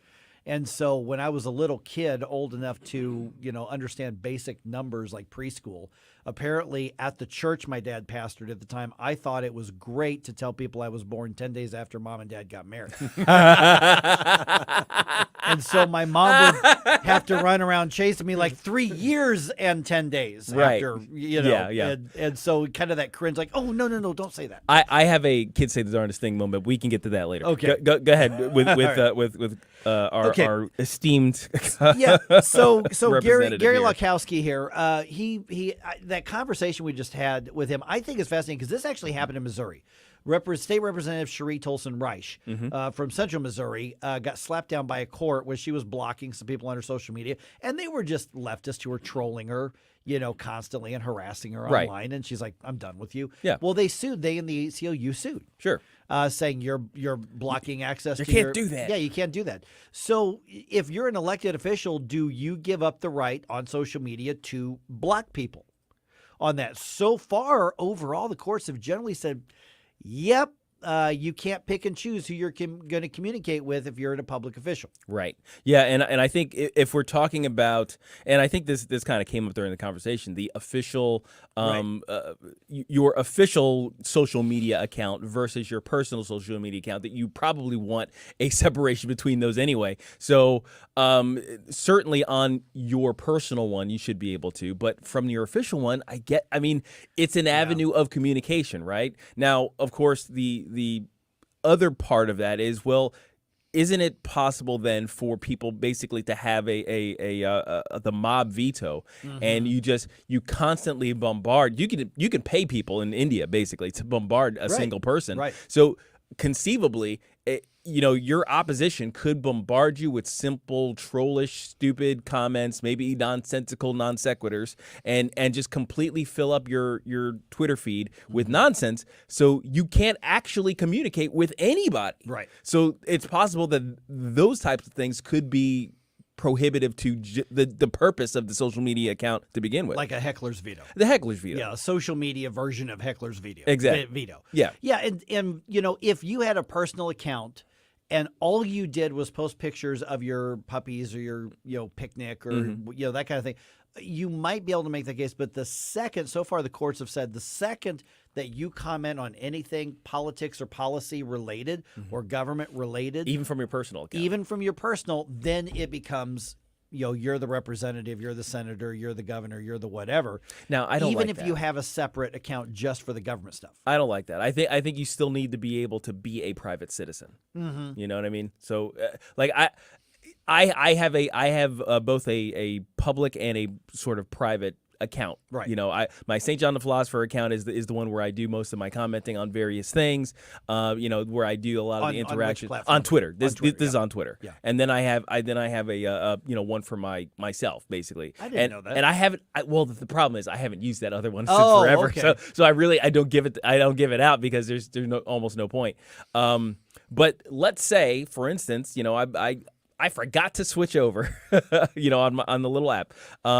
And I commented on something political on my personal. I don't want the same people who come after me or whatever on my St. John the Philosopher account going to my Gabe Pfeiffer account and making a mess of things. So I'd like to think that our elected officials are still capable of being private citizens on some level. Yeah, I mean, for instance, an elected official is not allowed to say, we're going to block access to our press releases. Right. Of course, I go back in the news business long before I started doing this opinion stuff. I went back long enough to where you relied on news releases. Mm-hmm. And so if you asked to be on the news release list, they had to put you on it. Right. Period. So, my question in all this is, wait a minute, if I want to know what state representative, I'll just pull one out of my hat here, Tony Lovasco. Mm-hmm. I want to know what state senator, Mary Elizabeth Coleman wants to do. If I want to know what's on there, I can go to their website. Mm-hmm. I can still call them. Mm-hmm. I can still go into the Capitol and knock on their door. I can Right. still do all that. Do I have to have access to what they're doing on Facebook or Twitter? Right. Yeah. And the courts so far have said, we're going to treat it all the same. They're not allowed to say. Yeah. Yeah, I mean, look, it's one thing to go to your representative's office with a complaint, and it's another to Right. go to their home's door. Yeah. Right? I think that separation ought to exist on social media as well. Yeah, and it's just getting harder and harder and harder to do. And I mean, I don't do as much on social media as I think a lot of other people, especially in this industry, on this. But even I've caught in the ire of trolls. Oh, sure, yeah. Once or twice. They pop out of the woodwork. Every And once in a while. it can be absolutely brutal, and you have to catch your breath and remember, okay, this isn't real life. And if you're a political figure, like let's say Nick Schroer or somebody Yeah. like that. I mean, Nick loves He getting likes into mixing it fights up with the trolls. He loves doing that. That stand and fight moniker for his show Oh, isn't yeah. just for show. He likes to mix it up. His is kind of like stand and pick a fight. And his nickname of Flamethrower. Yeah. That's him. Yeah, for it's not an issue because I don't know if Nick blocks anybody or not, but I think he wants the trolls. But there are other people like Cherie Reich. She would put out her statements and then she'd just get jumped Bombarded, on yeah. by all the leftists, and some of them just got vile enough that she's like, "No, I'm done. I'm just blocking you." And the court said, "No, you can't do that." Okay, so here's another wrinkle. What about the mute button? Because that exists on all social media platforms, at least that I'm aware of, where you don't necessarily because the way the block button works is they can't see anything that you do when you block them. They can't follow you, they can't respond to your post or anything like that. If you mute them, you don't see anything that they do. Now they can follow you, they can comment, but it just shows up in your feed as a blocked, comment from a blocked user. It's just kind of like a little line of text. I would think that, boy, by some of these court rulings, they've said the purpose of not being allowed to block them is so they can communicate with you. So I would think a that mute then actually would fall under the that same would fall category. under the same category. But how are you going to know? Well, yeah, that's a good point. Unless you have direct access to their feed, you're not going to know that they're being muted. Man, Interesting. okay. we know what conservatives think of Cori Bush. Liberals, I'm going to play part of her latest rant. I would love for you to give me some feedback. I don't think anybody's going to actually do it, but I would love to know what your excuse is for this. Oh, this is crazy. Explain yourself. Is your family prepared for the financial burden of losing a loved one? Are you aware of the cost of a funeral? Benjamin Schaefer with Senior Memorial could help you qualify for lifetime permanent final expense insurance coverage with no medical exam required. Just answer a few health questions, and once accepted, your rates never increase. Do you have diabetes? High blood pressure? Have you had a heart attack? A stroke? No problem. Benjamin Schaefer with Senior Memorial can help protect your legacy. Call or text 314-866-8886. That's 314-866-8886. To learn more about permanent lifetime final expense insurance coverage. Benjamin Schaefer with Senior Memorial could help you qualify for immediate coverage by answering just a few health questions. Call or text 314-866-8886. Or learn more at memorialplans.com. That's memorialplans.com. Policies underwritten by Senior Life Insurance Company, not available in all states. How'd you like to eliminate your expensive cable bill forever or get new satellite internet where cable can't go? Well, now you can have affordable satellite internet service for a few dollars a day. All you need is a mini satellite installed, and you can have unlimited internet connections wirelessly in your home or office. And no cable boxes means unlimited connections and no clutter. You can surf the internet or stream any of your favorite television services with no cable. And the best part is, satellite internet service costs only a few dollars a day for your entire home. Yes, fast internet to surf or stream television for a few bucks a day. Call now for free details and learn how to drop your expensive cable bill. 800-696-2871. 800-696-2871. 800-696-2871. That's 800-696-2871. KLGY HD3 Clayton, K270BW Bellefonte, KNVS Bowling Green. This is News Talk STL at 1019, 94.1, and always streaming at newstalkstl.com. Breaking news this hour at townhall.com. I'm Bob Agnew in Washington. Former President Trump will hold his own rally tonight instead of taking part in the third Republican debate. Once again, Trump is skipping the debate, and once again, he's scheduled an event to compete with the debate. 1 hour before his GOP rivals take the stage in downtown Miami this evening, he'll hold a stadium rally in Hialeah, about a half hour away. The former president has repeatedly said he sees no point in participating in the primary debates, given his commanding lead in the race. Greg Clugston, Miami. It was 1 month ago that Hamas launched its brutal assault against Israel, triggering a comprehensive response from the Israeli military. Retired Lieutenant Colonel Robert McGinnis told the Salem Radio Network there is a shift in strategy in Iran's involvement. Not only keep the tension high in the region, but have proxies that are working the international stage through, at this point, nonviolent actions. Virginia Republicans hope to retain their majority in the House of Delegates and flip the state Senate to their control in Tuesday's election, but reporter Anne-Marie Morgan says Democrats apparently won the day. Virginia polls indicate that Republican Governor Glenn Youngkin is more popular than Democratic President Joe Biden, but that did not swing the state elections. As of early this morning, Democrats have won majorities, 21 of 40 state Senate seats and 51 of 100 House of Delegate seats. That is Anne-Marie Morgan, a mother in Uvalde, Texas, whose 10-year-old daughter was among those killed in the Robb Elementary School shooting, has lost her run for mayor. So much hurt, and I wanted to be a part of helping that. I can still do that. And as far as why, I do everything for Lexi. Lexi is always with me. I take her no matter where I go. Kimberly Mata Rubio has been pushing for stricter gun laws. More from townhall.com. Harry, God has chosen you to have a son. The greatest story ever told is now an epic Christmas musical for the whole family. I won the mother found. You are in danger, Mary. Starring Fiona Palomo, Milo Manheim, Lecrae, Joel Smallbone, and Academy Award nominee Antonio Banderas. This child, what is his name? Jesus. Journey to Bethlehem. Rated PG. Parental guidance suggested. In theaters everywhere this Friday. Soundtrack also available. Get tickets now at JourneyToBethlehem.com. Relief Factor, pain relief that's natural, pain relief that works, and pain relief that attacks the source of the pain. That's the experience of tens of thousands of Americans who are taking Relief Factor right now. See their incredible video endorsements at ReliefFactor.com and then order your 3-week quick starter pack for just $19.95. That's less than $1 a day. Find out if it can work for you like it works for me by ordering your 3-week quick starter pack today. ReliefFactor.com, ReliefFactor.com. Be the next success story. 5. From the Michaels Flooring Outlet Weather Center. Our temporary breakup with the fall season continues for just one more day. I'm forecasting a record-breaking 83 this afternoon, mostly sunny and breezy. But then a cold front moves through this evening, brings temperatures back down to earth. Just a low chance of a few showers along that front this evening. Really not much rain here. We're going to wake up around 50 degrees on Thursday and then bounce back to a much more typical high of only 60 tomorrow afternoon. That's your First Alert forecast. I'm meteorologist Matt Chambers.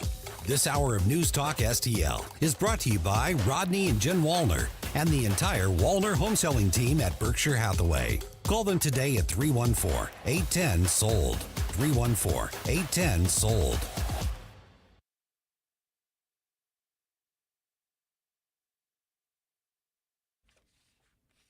You know, we're getting to the end of the year, and this isn't typically when a lot of people are saying, hey, let's go look at homes. Hey, which homes have those signs for sale out front? Because they don't have a lot of them right now. But the market is changing, and this might be the right time for you to make your move if you're ready to buy or sell a home. And that's why you got to call my friends Rodney and Jen. Mike Ferguson here for the Wallner Home Selling Team at Berkshire Hathaway. Listen, they will work with you at every level of a business transaction. They are licensed in both Missouri and Illinois. They offer flexible commission plans. They're going to meet your needs, and they have so many approved home buyers. You're ready to make a move. You just want to test the waters. They guarantee that you are going to get an offer. Yes, I know interest rates are high. We know that inflation is up, but they are so good at what they do. They know this market so well. You should not be afraid to look into buying or selling a home right now. Rodney and Jen, husband and wife team, as we've talked about in the past, so you get a family perspective. And Rodney and Jen are so passionate about helping families. I mean, this is what they live for. This is what they dedicate their career for. And honestly, when they are outside of work, like Jen has this great nonprofit she's worked with called Angels Arms, it's all about helping children who are struggling without families and foster care and, you know, getting children into the best environment possible. That's all part of who and what they are, and that's reflected in their work as well. So when you're getting ready to sell your home, you're not just getting the perspective of a real estate agent, and there's some good ones around the area. You're getting the perspective of somebody who has the resources of Berkshire Hathaway, who is passionate about fighting for their clients and fighting for the people they represent, getting you through this process and getting you the best dollar-for-dollar deal possible. There is a difference. Listen, no obligation, no long-term commitment. You change your mind? Okay, let them know. They'll let you out of the deal. 314-810-SOLD. Just call them. Call 314-810-SOLD and just ask them some questions. Just say, here's what I'm thinking about doing. Talk to them for a couple of minutes, and you're going to be as impressed with them as I have been. 314-810-SOLD. No obligation. Just give them a call. And by the way, that's the number I call when I talk to Rodney and Jen. So Rodney or Jen's going to pick up the phone, or they're going to call you right back if they're on the phone with somebody else. So one more time, 314-810-SOLD. Selling your home with the Wallner Home Selling Team gives you the maximum exposure to the largest audience of potential buyers. They fight for their clients. They fight for the people they serve. They fight for the people they represent because they care. 314-810-SOLD. Live and local. Well, here's what's on my mind. I think I got the solution to immigration. News Talk STL. News, analysis, opinion.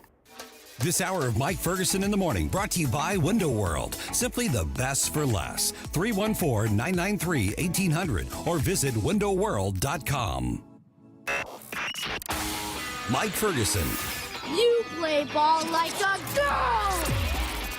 Gabe Pfeiffer. I triple dog dare you. Get up, can't you hear the alarm? Get up, St. Louis. So it's time to get out of bed.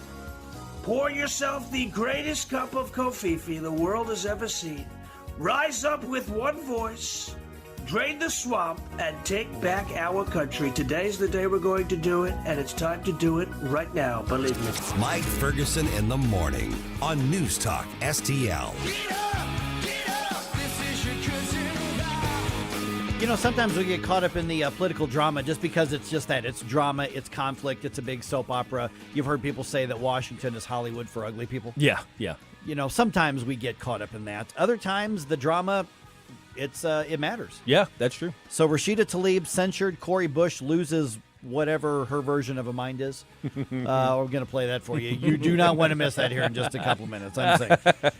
Hey, don't forget, tonight is the debate, GOP debate. We're going to be broadcasting that here on News Talk STL, but we're also going to be at the watch party. We're hosting the watch party along with our friends at Americans for Prosperity, Missouri. Matter of fact, Camelia Peterson from AFP is going to be in the studio with us here in about a half an hour. And St. Louis County Young Republicans are a part of this as well. It's happening at the Westport Playhouse tonight. Doors open at 6. It is free, but we need to get you a free ticket so that we can just make sure we've got enough food from the Drunken Fish. It's going to be there. There will be a cash bar prior to the debate starting around 6:30.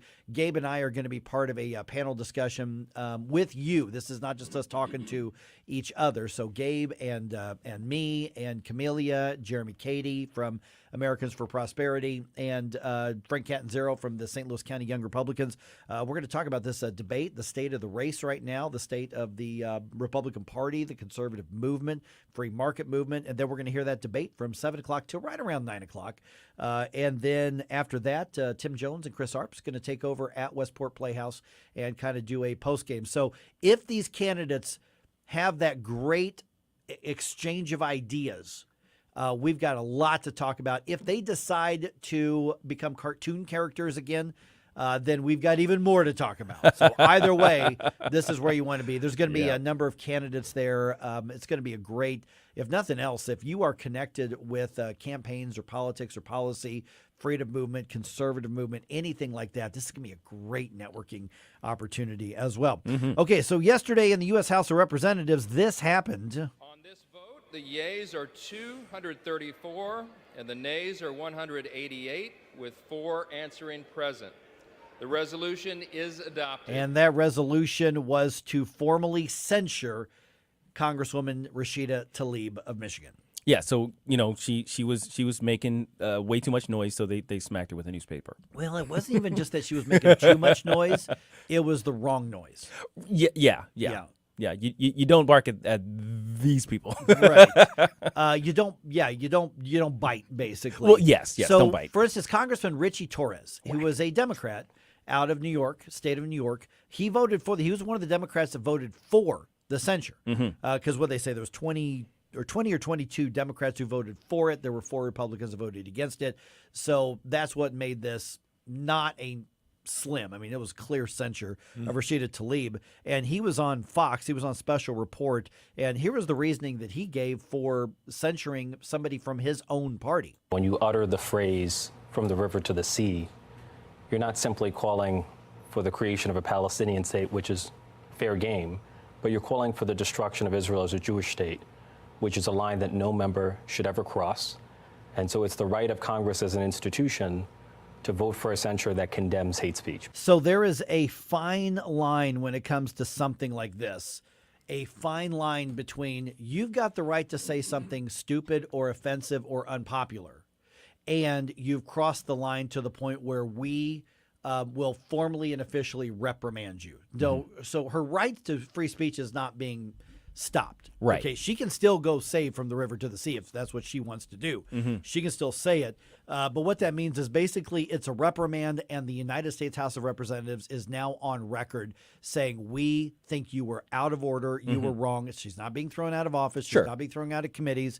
As a matter of fact, the censure used to be a career ender because the district would be so embarrassed that their person got censured. I don't know that it means that. She'll probably be treated like a heroine in her district. Oh, absolutely. Yeah. I mean, and I think the equivalent of this would be like, okay, we disavow that. Yeah. It's like we have differences on things like that, but that's a step too far. We disavow any association with that sort of rhetoric, and that's kind of what the body was doing with that censure.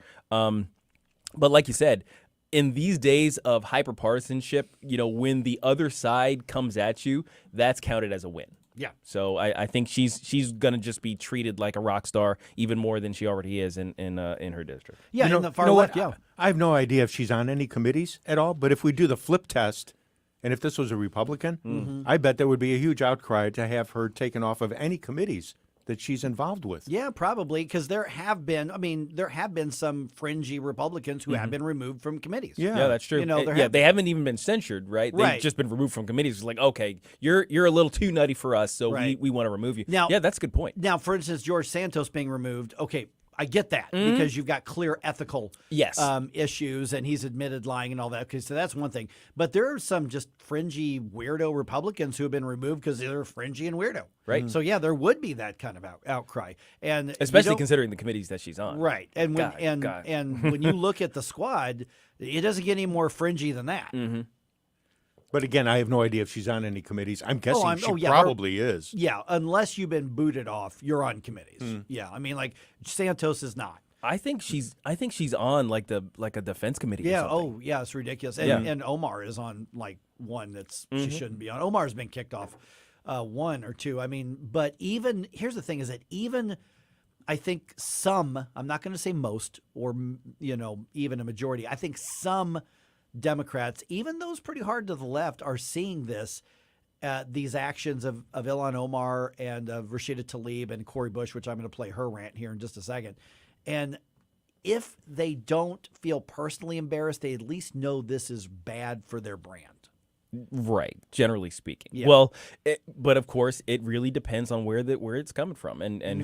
who's doing who's leading that charge, right? So now, if this was a largely Democratic effort to censure her, yeah, that would be a career ender. That would be a huge deal. That would be a career ender. So Cori Bush, obviously a good friend of Rashida Tlaib and a supporter of Rashida Tlaib. She got upset. She was arguing against the censure, and she decided to damn the entire House of Representatives from day one until now. Here's Cori Bush losing whatever version of a mind she has in her noggin in the House of Representatives yesterday. It's outrageous that my colleagues are blatantly attempting to silence the only Palestinian American representative right here. It's outrageous, but it's not surprising. And let me tell you, it's not surprising because this place is where 1,700 members of Congress, this elected body, enslaved black people. It's not surprising because they thought it was right. It's not surprising because this is a place where members continue to claim that the insurrection on the Capitol just appeared to look like a normal tourist visit. It's not surprising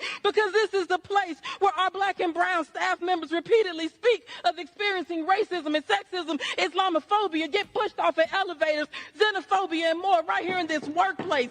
This is the place. And let me say this. She mourns for the 1,400 Israelis. gentlelady's that time lost has their lives. She expired. mourns for the 10,000, and she will not stop. No gentlelady's more. time no has more expired. ceasefire now. And she takes the death threats that you all sent that they The sent her gentlelady way, is no Mr. longer Speaker. recognized. The gentleman from Maryland, To her, the desire to save lives is greater gentleman from Maryland is recognized. than what I said. Okay. And she said what she said. Somewhere Lacey Clay is shaking his head and saying, Yeah. I lost to that. Yes. Yes. If I were Lacey Clay, I would kick back in a nice leather recliner, put my feet up on a big mahogany desk, light up a stogie, have a sip of bourbon, and go, I told you. I told you. I told you. What did I Indeed. tell What you? were you thinking? Yeah. Didn't I tell you? So I told you. What did I tell you? Didn't I tell you? 'Cause I told you. Mm-hmm. And when did I tell you? A long time ago. And what did I say will happen when I told you? Exactly what just happened. That's Lacey Clay right That's now. pretty much, yeah. So here's my question. St. Louis area or Missouri Democrats in general, because Missourians, you have two people in office above the state level. Yeah. Two. That's You've it. got Emmanuel Cleaver in Kansas City, and you got Cori Bush in St. Louis. That's Mhm. it. That's all Mhm. you've got. Mhm. So St. Louis area and Missouri Democrats, your move. Yeah. What are you going to do about this? There is no way that all of you are okay with her unhinged ranting. There's no way. No. Now, I do think there's probably more who are okay with it than than I think I would ever understand. But what are you going to – it's your move now, and you have a viable opponent for her in the primary. Yeah, exactly. I mean, come on, man. I would much rather have a normal, respectable liberal with whom I disagree with on every issue possible. I would much rather have that person as an opponent than basically an unhinged lunatic dummy. Yeah. You know, Paul on Facebook says the closer we get to the next election with Bell, the louder Corey's going to get. Yeah, he's probably right. Wow. And the better it is for Wesley. Yes. When that happens. You know, here's the thing is that if the Democrats looked at the long-term strategy on this locally, they've got to understand the Republicans around the country want Cori Bush in office. Yes. They want Cori Bush there in a district that's likely to stay Democratic from now until the end of time. They want Rashida Tlaib in office. They want her to beat Wesley Bell because it adds fuel to the fire and adds fundraising for Republicans all over the country. It is so easy to make ads and to simply Yep. just quote her and say, we have to stop this, send us money. Right. That's easy. And it works. Yeah, absolutely. It works. Cori Bush helps elect Republicans around the country. Yeah. So Democrats in the St. Louis area, and my loyalty is not to the Republican Party. Right. It is not to Republicans around the country.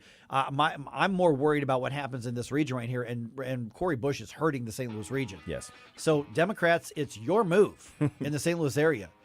If you see the long-term strategy of getting rid of her, you still get a Democrat vote. You still get a left-winger. You still get a liberal in Wesley. He agrees with you on pretty much everything. Yeah, but you won't have somebody who will embarrass this area much longer. So your move, Democrats, your move.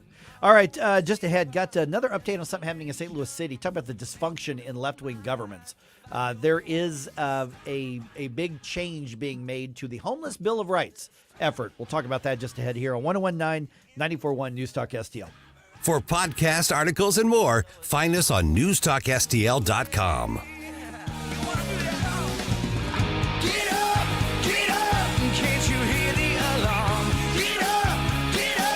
Get up. It's Mike Ferguson in the morning.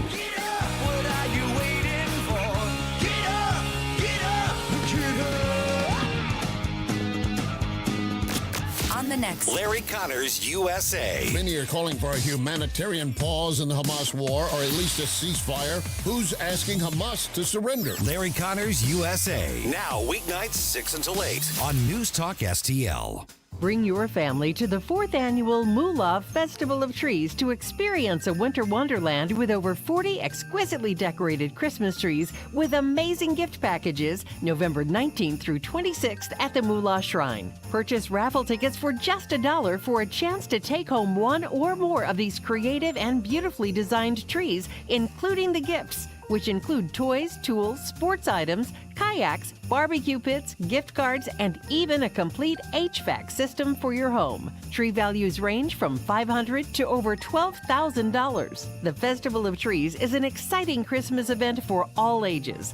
You can take a souvenir photo with Santa Claus to capture a memory of the spirit of Christmas. And be sure to visit Santa's Cafe for some refreshing treats. Adult admission is $2. Kids 12 and under are free at the Moolah Shrine Center at 12545 Fifi Road. Details at moolah.org.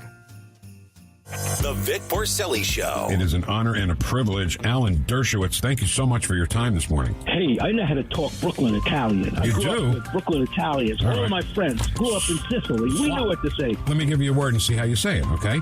Some people would say mozzarella. How would you say that? I never had it. It wasn't kosher. Okay. So forget about it. Wow, this is great. Vic Porcelli, live and local weekday mornings at 9 on News Talk STL. Hey, Columbo here for Rockwood Charcoal. I love to grill and definitely prefer using charcoal over gas. And ever since I met Jonathan Heslop and he introduced me to his product, Rockwood Lump Charcoal, I can't use anything else. Rockwood is made from 100% pure Missouri oak and hickory and has been the nationally highest consumer-ranked charcoal for several years. So you're cooking with the best and supporting local industry and a local business all at once. Doesn't get any better than that. There's over 100 area Rockwood retailers. Find yours at rockwoodcharcoal.com. And then the media. 1019 and 94.1. They lying about what's going on in America. They lying about it. News Talk STL. Hey, this is Larry Connors. Make sure you're listening later today at 6 o'clock on News Talk STL for my show, Larry Connors USA. Now, back to Mike Ferguson in the morning.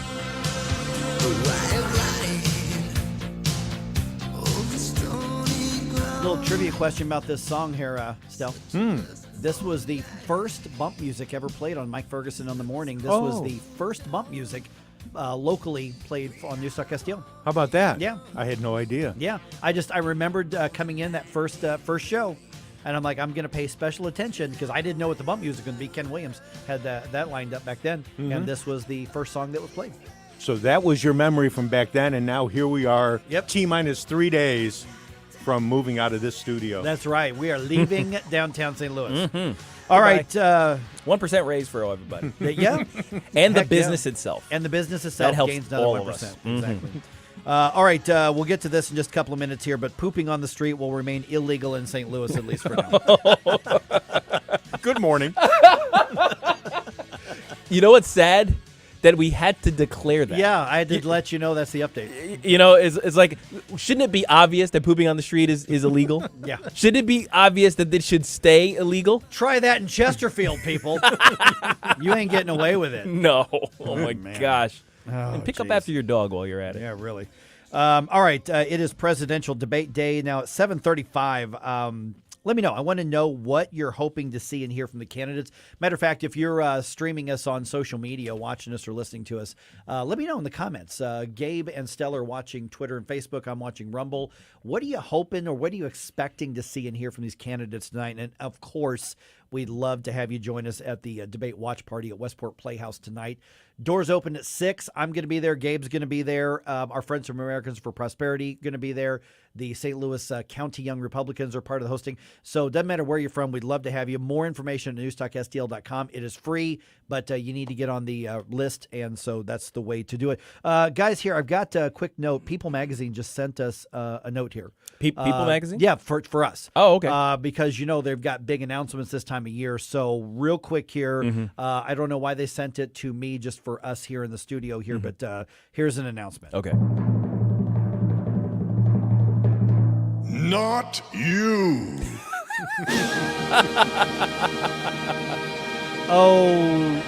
The thing said sexiest man in the world 2023, and then it was not us. Okay. Yeah. I missed it by that much. Turns out it's Patrick Dempsey. Oh, Dr. McDreamy.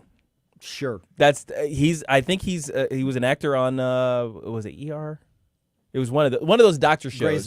Grey's Anatomy. Yeah, one of those doctor shows that all the ladies loved. Yeah. And he got the nickname Dr. McDreamy. So apparently, and I saw this trending on Twitter at some point, hashtag Dr. McDreamy or something like that. That he never got it before, which all the ladies found weird. He's 57. That's another thing that's weird. Yeah. And so there's still hope. There's still hope. Yeah, I can get there. There you go. So, anyway. Okay, quick note. The Homeless Bill of Rights bill in St. Louis, the sponsor, Alicia Saunier, has pulled that. So they were supposed to have a hearing on it, and she just said, I'm pulling it back. I'm just taking it out of circulation, canceling that bill, basically. Okay. So she says, we need to get more feedback on this. You think? After the embarrassment of everybody labeling it the street poop bill, basically. Because you remember when that happened, because I saw a bunch of people who were commenting on that, and I'm like, no, that can't. That can't be true. So I went to the city's website and did something a little different. I read the bill. will. I do stuff like that. And I'm like, yeah, no, that specifically is going out of their way to say it is legal for homeless people to take a crap on the wherever. Literally what it says. It's truly what it said. It is discriminatory because I couldn't do it because I'm not homeless. Right. Yeah. And then there's, of course, the logistics of it. It's like, well, if I declare that I'm homeless, that's right. does that absolve me from the ticket? I identify as homeless. Today, I identify as homeless. Right now. So it's not even so much the homeless Bill of Rights thing that I find fascinating with St. Louis city government or another like extreme leftists. It's like at some point you are so fringy and your ideas are so fringy that even the far left, even those in the fringe, at some point say, okay, hold on. Whoa. Step back. Slow your roll. We can't, we gotta hold up here a little bit. And so now they've got to find a way to not really save face, because the way that she's done it is smart. Sure. She has said, okay, we got to get more feedback. We got to get more input. This just as it stands right now, this isn't going to work. I actually respect that. Sure. They do have to deal with the homeless issue. Yeah. But coming out of the gates and saying the way we're going to deal this is by declaring a Bill of Rights for the homeless people, which basically when you do something like that, what you're saying is here is where government cannot go and here's where they get to go no matter what. Right. Okay. That's the wrong approach. And so at least they saw that. Now, I don't know if they saw that as the wrong approach or if they said even our far left constituency said, hey, stop. Where I think the big problem, I don't even think the taking a dump on the public right-of-ways was the biggest killer for this issue. I think it was when they said, we are going to do away with the neighborhoods having a say in where a homeless shelter could go. Because in theory, what could happen was, okay, that 8-plex apartment complex that's been there that was built in 1960, 70, whatever, it's been, it went out of business. It's just been around for a while. You know what? That's a great place for a homeless shelter. Right. And the neighborhood all around it's going, no, please don't. That's what people were worried about. Yeah. Obviously, the public safety issue as well, because, I remember many times walking to Cardinals games from the studio here. A daytime game, midday game, I'd do my show, do a little post-production, walk down to the stadium, catch a game, walk back. When you go past the Enterprise Center on, is that Tucker or Clark? I believe that's Clark. That's Clark, yeah. So I'm walking on Clark from Union Station to the stadium. And you walk by trash that is clearly associated with homeless and with, others who are, for instance, drug users and all this kind of stuff. But you walk past, I have seen some really nasty stuff. Oh, yeah. Stuff that I am not going to describe on the air. Yeah. But I've also seen stuff, that I can describe. I've seen the drug paraphernalia. Sure. I've seen the messes, Yeah. shall we? I've seen that stuff. And so the idea that, what we need to do is we need to coddle the people who are doing this to make sure that they don't get in more trouble. Right. That's the wrong messaging at the very least. Just a little bit on the wrong side of So side the of better things, way to do it is to say, listen, we want to respect people's rights, especially those who are in terrible situations, because nobody wants to be homeless. Right. But instead of saying it's going to be us versus them and we're picking this group as an us versus them, to say, listen, we've got to incorporate everybody into a solution and respect everybody's rights and everybody's freedom. And we also need to make sure that we're protecting a free market and economic development. They didn't do all of that. They just basically came out of the gates saying you don't get to have a say in where we put a homeless shelter. And by the way, they can drop trow anywhere they want if they're homeless. Oh man! And that's what made the headlines. It was such a weird flex, and I never understood it. So I'm glad they took the hint. and decided to pull it and kind of retool it. But I have no hope that they're going to retool it in the right direction. Right. I suspect that whatever the next version is going to be more thoughtful. I'm sure that given our differences in philosophy or in ideology, we're going to disagree with it, but at least it's going to be more thoughtful. So I'm hoping that somebody will actually come on the show and talk to us about it. So, all right, just ahead here. It is a debate night. Let's also kind of review what's happened with a lot of these elections around the country. And also, let's look ahead to the 2024 Missouri legislative session. Our friends from Americans for Prosperity, Camelia Peterson, going to be with us here for the next half hour. She's been all over the state. We'll get an update on that just ahead. Right now, how about some commentary from one Mr. Larry Connors? From the Michaels Flooring Outlet Weather Center. temporary breakup with the fall season continues for just one more day. I'm forecasting a record-breaking 83 this afternoon, mostly sunny and breezy. But then a cold front moves through this evening, brings temperatures back down to earth. Just a low chance of a few showers along that front this evening. Really not much rain here. We're going to wake up around 50 degrees on Thursday and then bounce back to a much more typical high of only 60 tomorrow afternoon. That's your First Alert forecast. I'm meteorologist Matt Chambers. Car and Driver magazine says the 2024 Toyota Land Cruiser is cool and affordable. 2024 Toyotas are showing up every day ready for immediate delivery at Ackerman. In fact, Toyota has awarded Ackerman more vehicles than all competitors. Check it out yourself at Ackerman Toyota, Hampton and Interstate 44, or online, AckermanToyota.com. Ackerman Toyota will get you the best deal. Ackerman Toyota, for life.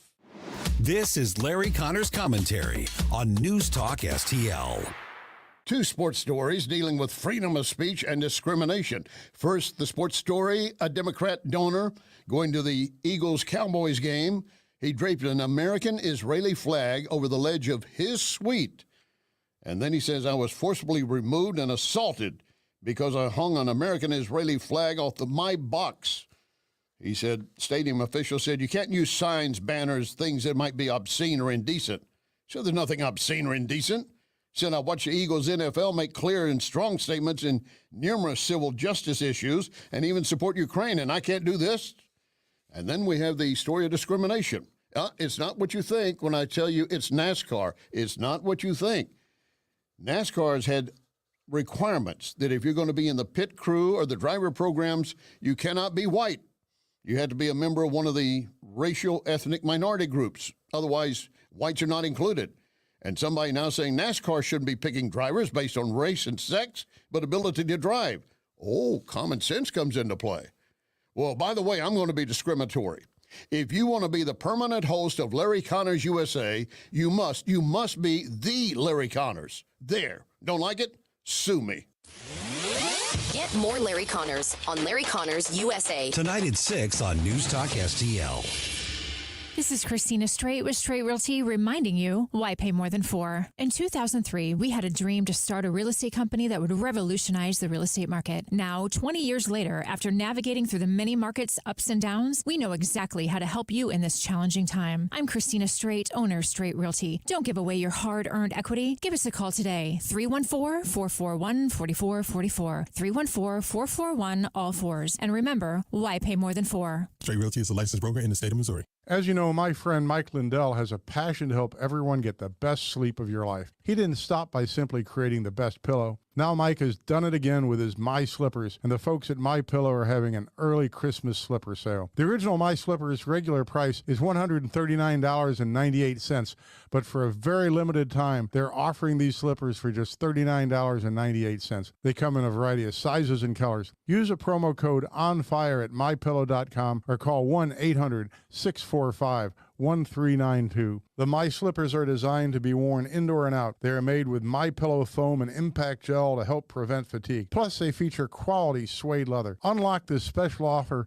and other savings by using the promo code ONFIRE at MyPillow.com. Once again, that number is 800-645-1392, 800-645-1392, or you can go to MyPillow.com, use a promo code ONFIRE, and get your special discount today.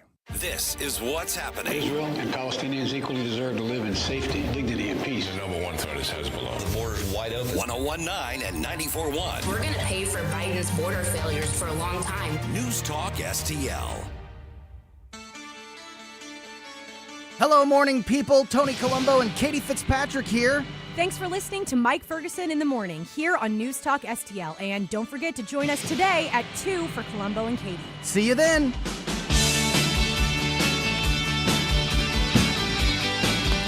Okay, elections yesterday, debate tonight. Why does this all matter? We're going to get into that here in just a moment. By the way, News Talk STL, we've got a streaming app. It is free. It takes very, very little memory. Put it on your smartphone. I'm supposed to ask nicely and talk you into put it on your smartphone, people. Because it runs on all cylinders. That's right. Do it now. Just check that out. Whatever app store you're on, it's really easy. Bluetooth it into your phone or your car. It's really easy. All right, we're going to get into kind of some takeaways from the elections around the country, what that means maybe to the more of the free market and conservative movements. Can definitely preview today's GOP debate as well. Got Camelia Peterson from Americans for Prosperity in the studio with us. Good Right here. morning. Good to have you back. Hey. Because you have been all over the place. I have. I texted her. Well, you texted me because I was supposed to follow up and I forgot to. And then she texted me. She's like, "Hey, still with me in the studio?" I'm like, "Well, yeah." I'm like, "Oh, yeah." I didn't respond. I said, "Hey, what time you want to come in?" And you're like, "Hey, I'm driving back from Springfield. Let me do 7:30." Because I'm like, "How about 6:30?" And she's like, "How about no?" I'll take the later slot. Yeah, please. Yes, please. Wait a minute. You were in Springfield?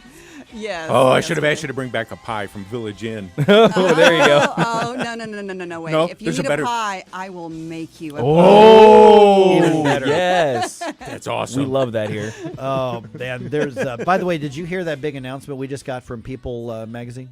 They sent us. They sent me a thing and they said, "Hey, Mike, we've got an announcement about the sexiest man in the world for 2023. Here's what they sent me." Not you. No. Womp womp. Yeah. My wife said I got at least one vote, though. There you go. Yeah. That's all that matters. It wasn't the her, only but, vote that yeah. matters. It wasn't her, but Oh. no, I was gonna say I'm kidding. My wife told Yes, me it I was didn't her. get any votes. It was her. No write-in votes? No write-ins. No. Nothing.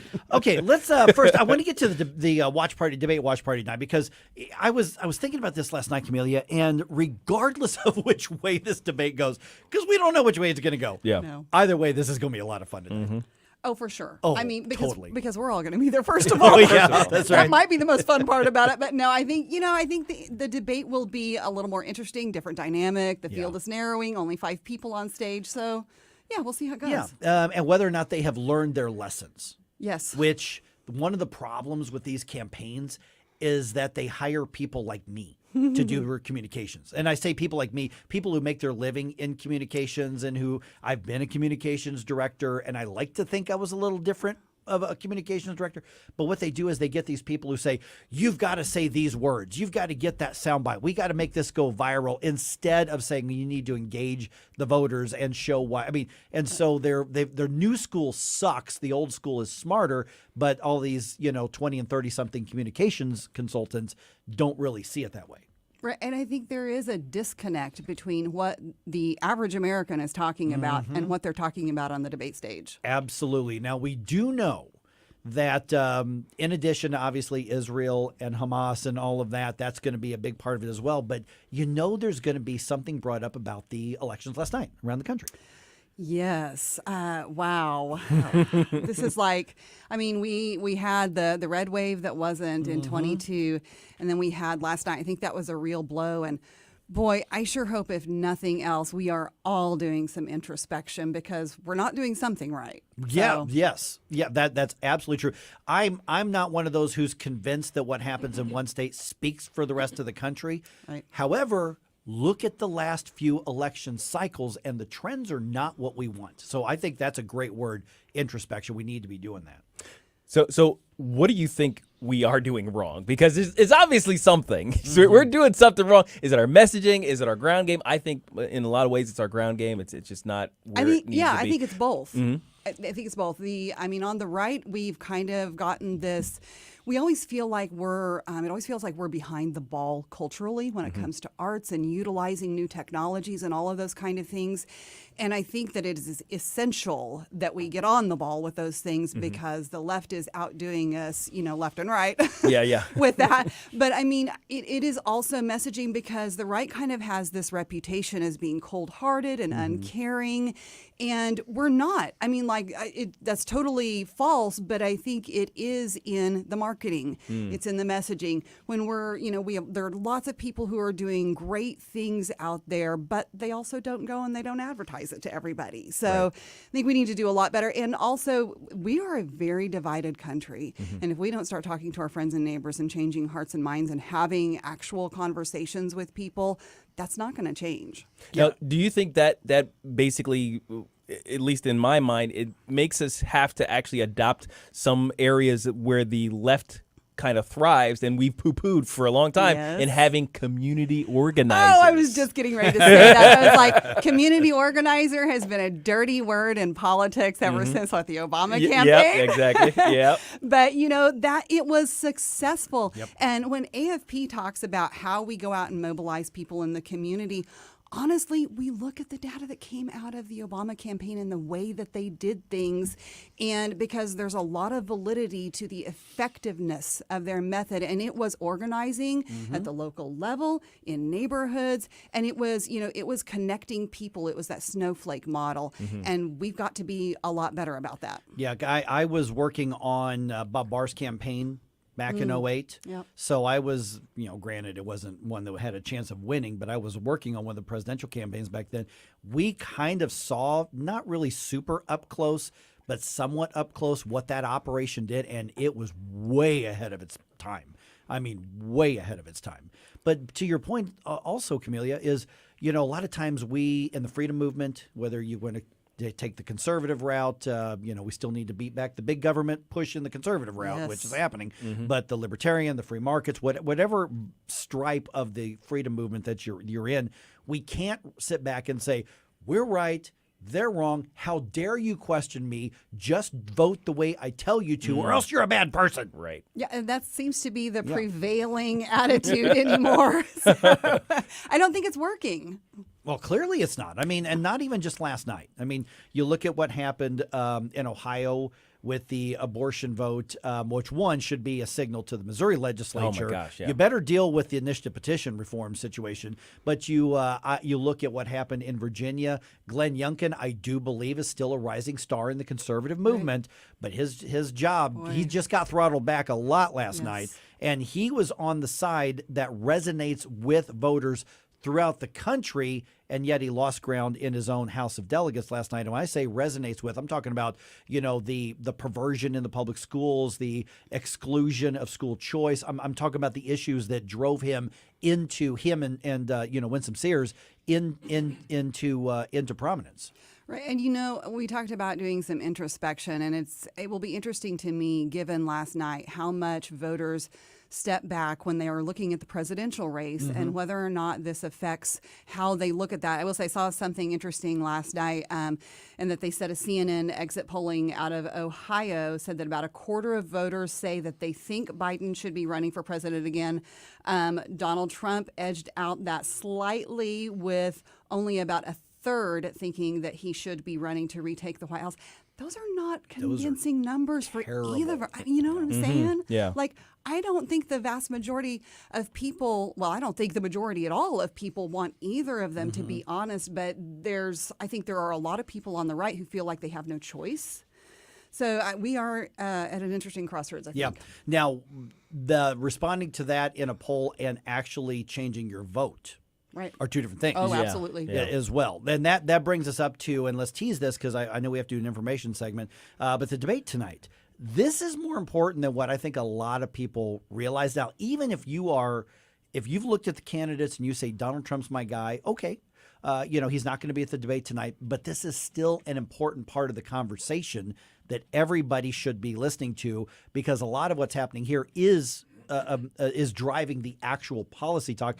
Because with Donald Trump, I mean, let's be honest, it's so much more about his legal battles, more so than it is about policy stuff. Now, 6 or 8 months ago, it was about the policy and the politics, but because of Donald Trump's legal issues and the attacks on him and all this kind of stuff, that's where it is with Donald Trump. These other candidates are going to be talking about policy, politics, campaign messaging, winning, losing, all of these things that aren't necessarily getting covered in a lot of the mainstream media.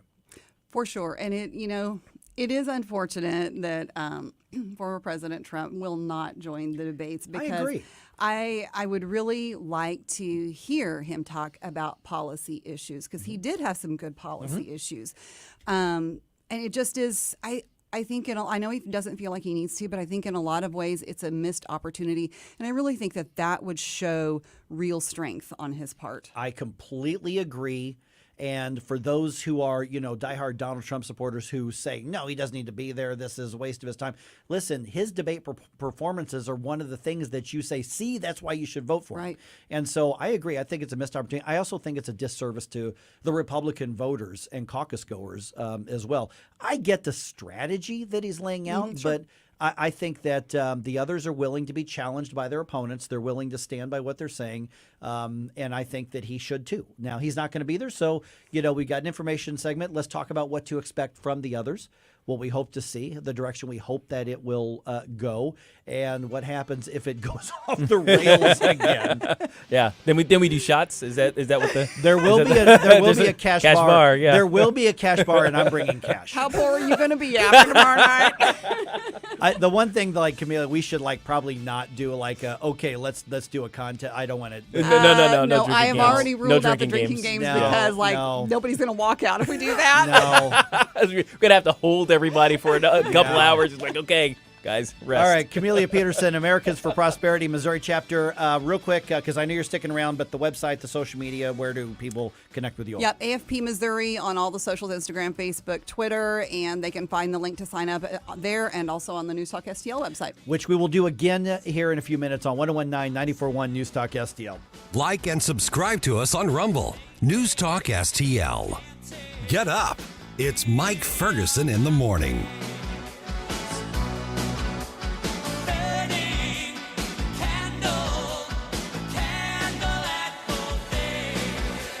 The Herzog Foundation is the vision of its founder, Stanley Herzog, and it exists to promote and accelerate the development of quality Christ-centered K-12 education. Hi, this is Daryl Jones, president of the Herzog Foundation. We have an exciting new training opportunity available for public school and Christian school teachers. The Herzog Foundation Institute has partnered with the Bill of Rights Institute to offer 4 training events in 4 Missouri cities this year. These day-long professional development opportunities are best suited for middle and high school civics, government, U.S. history, and social studies teachers. Middle and high school teachers have a unique opportunity to strengthen civic knowledge and values for the next generation. We want to help teachers seize this opportunity. Visit herzogfoundation.com/events to learn more and register for a Bill of Rights Institute training event near you. herzogfoundation.com/events. herzogfoundation.com/events. Tony Colombo here for Cadre Asset Management. A cadre is defined as a small group of people specially trained for a particular purpose or profession, and that is the role that Cadre Asset Management can play in your financial journey. Learn more about how they can help secure your financial future by following Cadre Asset Management on Facebook or just go to cadreassetmgmt.com. Cadre Asset Management is a Missouri-based independent advisory firm licensed under and securities and investment advisory services offered through Founders Financial Securities, LLC, a registered investment advisor, member FINRA SIPC. Hello, I am State Treasurer Vivek Malik. There is a program in my office that allows you to save for your loved one's education. The Most 529 program helps families save for K-12, college, trade or technical schools. Contributions to most 529 accounts grow tax-free and are eligible for a state tax deduction of up to $16,000. Celebrate this holiday season by giving to your child's education. Learn more at MissouriMost.org. Sponsored by the Missouri State Treasurer's Office. This hour of Mike Ferguson in the Morning brought to you by Window World. Simply the best for less. 314-993-1800 or visit windowworld.com.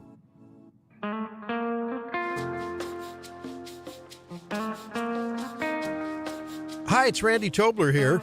Pour a big cup of coffee and catch my show every Saturday morning from 6 to 9. Right now, it's back to Mike Ferguson in the Morning here on News Talk STL. All right, I want to get into this in a minute. I want to talk about tonight's debate here, but also Camellia Peterson from Americans for Prosperity in the studio with us. You're gearing up for the 2024 legislative session as well. Good morning. Yes. For sure. That it's hard to remember that's coming up quick too. Yeah. And we can't wait on that. We don't want to be behind the 8 ball on that. So we'll get into that at 8:05. We're going to talk about this Rashida Tlaib censure. Oh yeah. Susie Moore from ResDay.com going to be with us. She's covering this. Oh my goodness. Have you heard that rant from Cori Bush? I have heard bits and pieces. Yes. Crazy. It's something. Oh my goodness. It's something. choice. That's choice. There's a chance that gets played again at 8:05. Oh my goodness. Oh yeah. All right. So tonight the debate watch party. I want to start there, and then I want to try to get to the upcoming legislative session and elections in Missouri as well. When you look at the debate watch party tonight, there's so much of the personal drama, and people are forgetting. Listen, we are a long, long way from the next elections, presidential elections in 2024. We're actually a long way from most of the primaries and the caucuses, right, as well. So there's still a lot to be decided on this. What do you want to see and hear from these candidates tonight, Camelia? I want to hear them talk about economic issues. Now, obviously, they're going to be talking about foreign policy, which I think is really important because one of the things, when we talk to people at the doors and on the phones also, we say, what's your number one issue? And you've heard me say it before, it's the economy. And the thing is, but right along with that, when they're talking about that, they're also saying things like, we need to stop sending money to Ukraine. We need to stop sending money to places all over the world.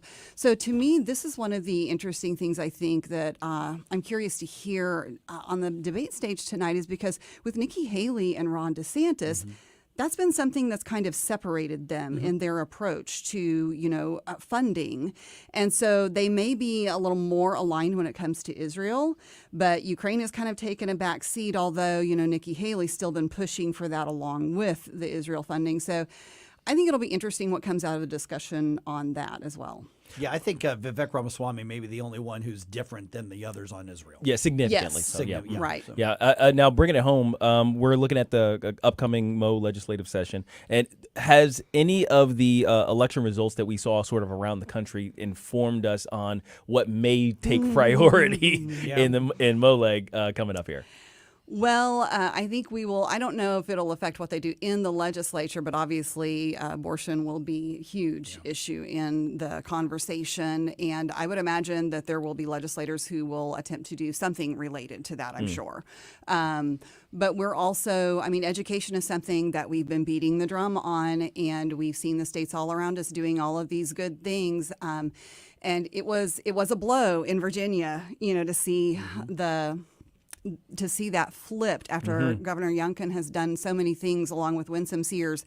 And it is, but I do think that they got education there passed in a very bipartisan way. And so I think that that's important. And that's something that we are still going to be pushing huge because, again, when we're talking about a divided country and what's going to make a difference in the future and making strides, boy, educating, how our kids are educated is so incredibly important. And the thing is that the school choice and educational freedom, the whole education policy is not, people don't realize this, it's not as red versus blue. It's not R versus D. It oftentimes tends to be urban versus rural. Yeah. Yes, for sure. Yeah, and that's definitely the case here in Missouri. I had a great conversation with Jamila Nasheed here a while back, former state senator, and she has a great story about her experience in the public school system was not good, but that it is part of why she is so on board with education reform. And there's a coalition of parents in the city right now who are pushing back against the school board and saying our kids are not reading and they're not up to speed on math, not by a long shot. And so there is momentum building at the local level, and I think we really need to capitalize on that. Okay, let's talk about the other priorities for the legislative session, and you all are on this now. Yes. And we have to do it that way. We just have to because, we know that the establishment, the special interest, they've already got their game plan. So when we look at economic freedom, we look at, bringing jobs in, we look at the prosperity of the state, what are the top couple of things you want to see the legislature do or change or stop doing? Right. Well, when it comes to economic issues, there are two big things we could do. First of all, we could keep knocking down the income tax to zero. I know it'll take us a while to get there, but to zero. The other thing we can do is we can open up the health care market in Missouri by getting rid of certificate of need restrictions. So I think those are a couple of the big things that we can do. Yeah, certificate of need is one that I think a lot of people are like, oh, that's really wonky. That's too complicated. You read some basics, you go, oh, that makes sense. Oh, I know, right? I remember the first time I learned about this, I was working at the Show Me Institute, and I was like, how is this not something that's a no-brainer to do, to get rid of the certificate of need? on that. And you guys, do you have anything on your website about that as far as COS or CON? Or you can just go to Show Me Institute. There are They've got things lots of actually stuff, on yeah. the main website as well, because states, AFP has been working on this issue in lots of states. North Carolina just got it done. Yeah. Yeah. And North Carolina is far more purple than Missouri. Right. So what are the best things that we normies can do? You know, those of us who don't tend to be part of a think tank or don't go to a lot of these organizational things, because there are a lot of listeners out there who really, they're on board with everything that we're talking about, but it's not them to come to these things. And I mean, they might donate here or there. What can they do to really help spur Missouri on towards these goals? So I think not only talking to your neighbors and your friends, but as far as that knowledge sharing, you know, but I think it's also getting to know your legislators so that they know where you stand on issues, and not just like a forum email or something like that. Write them a letter, send them a note. But you know what? There's some good news from last night that I forgot to tell you guys about. It's kind of switching back a little bit. Oh, good news, yeah. Good news. Okay. So in Missouri, because we also work on the tax issues, in Jackson County, so right in Kansas City, some activists had come to us just a week ago and had said they're putting a use tax on the ballot, and would you guys help us? So we came in, helped them mobilize and organize, started doing some digital ads for them, things like that, and it went down. Wow. And so remember, we just did this last April in Chesterfield too. So like, we'll take those wins. That's that's what we like to see, because that's what gets that momentum going with people, is feeling that victory. Yes, kill the taxes. Oh, no question. See them driven before you and hear the lamentations. Yeah. of the Now you're also women. obviously going to be vetting candidates as well. Last time you were on the show, and I'm going to shortchange on time. You mentioned that one of the things you're looking at, in addition to being correct on the issues in governance, is basically the ability to do so the right way. You know, kind of a civil way and that kind of stuff. Right. That actually got a little bit of static. We're like, no, don't compromise anything. You don't have to compromise any principles in order to govern effectively. Sure, and I think that's something that's unfortunate, is that statesmanship has come to sort of be equated with weakness. And absolutely not. I mean, you can absolutely stand firm on your principles, and, it doesn't mean that you can't speak strongly. It just means that you don't need to attack people in personal and petty ways. Yeah, because it can be destructive to what we're trying to accomplish. Exactly. All right, tonight, you're going to be there. Yes. Gabe's going to be there. I'm going to be there. We're going to have a great time. NewsTalkSTL.com's got the link to get your spot at tonight's debate watch party. So I'll see you again here in, 8 hours or whatever it is. Yeah, we'll see you guys at 6 o'clock. Yes. Thanks, Camelia. All right, Susie Moore from Red State just ahead. Let's talk about this Rashida Tlaib censure. Good stuff. Hey, Columbo here with a great offer from the cleaning pros at Zero Res. Just mention the Columbo special when you book a cleaning in November, and you'll get 3 rooms of carpet cleaned starting at just $129 plus $50 off an air duct cleaning. We trust Zero Res because they're simply the best when it comes to cleaning any surface in your home, and they stand behind every cleaning with their gotta love it guarantee. Just remember to mention the Columbo special when you call 314-474-2020 or book online at ZeroResSTL.com. News Talk STL is proud to have Doug Voss of Safe Money Radio as part of our lineup each week. Doug has been a staple on St. Louis radio for many years as one of the leading financial experts in the area. Doug and Safe Money Radio is on 3 times every weekend, but in case you miss anything, you can check it all out at DougVossSafeMoneyRadio.com or call 844-676-SAFE. That's 844-676-7233. Doug Voss is a registered representative. Securities offered through DHL Securities, LLLP. Member FINRA and SIPC. KLGY HD3 Clayton, K270BW Bellefonte, KNBS Bowling Green. This is News Talk STL at 1019, 94.1, and always streaming at NewsTalkSTL.com. Breaking news this hour at townhall.com. I'm Bob Agnew in Washington. 5 Republican presidential candidates return to the debate stage tonight in Florida. It'll be the smallest debate stage so far following Mike Pence's exit from the campaign trail and Doug Burgum's failure to qualify. Ron DeSantis and Nikki Haley, who are tied for second place in Iowa, will be joined by Vivek Ramaswamy, Chris Christie, and Tim Scott. Donald Trump, who continues to hold a commanding lead, is skipping the debate and will hold a rally here in South Florida. Tonight's debate can be seen on NBC and heard on the Salem Radio Network. Greg Clugston, Miami. The Republican-led House advanced a resolution last night to censure Representative Rashida Tlaib, teeing up a final vote today that will penalize a Michigan Democrat for her criticism of Israel following Hamas's terrorist attack on October 7th. The final vote on that resolution, sponsored by GOP Representative Rich McCormick of Georgia, is expected for today. Democratic Governor Andy Beshear has won re-election to a second term in Kentucky. He says that sends a message that a candidate should show vision and not sow division. And a clear statement that anger politics should end right here and right now. Beshear defeating Republican Attorney General Daniel Cameron. A word of advice from the International Monetary Fund to bank officials all across Europe. Here's Jeremy House. The IMF says the European Central Bank and other policymakers need to keep interest rates at current elevated levels until they're sure inflation is under control, despite sluggish growth. The Washington-based IMF says the cost of underestimating inflation's persistence could be painfully high. It adds the cost could result in another painful round of rate hikes that could rob the economy of a large portion of growth. That is correspondent Jeremy House reporting. More on these stories at townhall.com.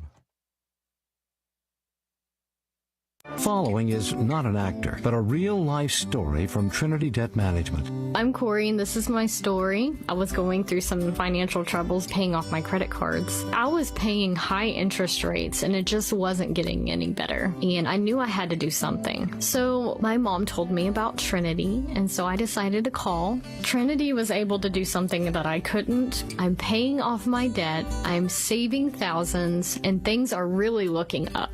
I promise you guys, you will not regret it when you call Trinity, because it was such a relief and less stress in my life, and it was the best thing I could have done for myself, because once I called Trinity, they took care of me, and I felt such a relief, a weight off my shoulders. Trinity was great to work with. They wanted to help me. I love it. If you're in debt and you need help, call Trinity at 1-800-990-6976. I'm Corey, and I'm debt-free for keeps. 1-800-990-6976. From the Michaels Flooring Outlet Weather Center. Our temporary breakup with the fall season continues for just one more day. I'm forecasting a record-breaking 83 this afternoon, mostly sunny and breezy. But then a cold front moves through this evening, brings temperatures back down to earth. Just a low chance of a few showers along that front this evening. Really not much rain here. We're going to wake up around 50 degrees on Thursday and then bounce back to a much more typical high of only 60 tomorrow afternoon. That's your First Alert forecast. I'm meteorologist Matt Chambers. This hour of News Talk STL is brought to you by Stifel, serving investors for over 130 years. Contact your Stifel financial advisor at stifel.com. That's STIFEL.com. Hundreds of homeowners and businesses had or will have water main breaks. Wellington Environmental has a warning. You can clean up the water, but if you're not checking areas where the water leaked in the walls where you can't see it, you could end up exposing your family, your employees, your clients to hazardous mold. Wellington Environmental reminds you, if that mold is not detected, properly treated, removed, that is a risk, a liability you do not want. Wellington clients, including hospitals and schools, trust Wellington to make their environments safe. Call 314-644-4930, 644-4930. AAA rating with the Better Business Bureau, 314-644-4930. Wellington Environmental, your world, cleaner, better, safer. Be well with Wellington. Mike Ferguson. We the people. Gabe Pfeiffer. It's not rocket science. Rocket science. Get up, can't you hear the alarm? Get up. Mike Ferguson in the morning on News Talk STL.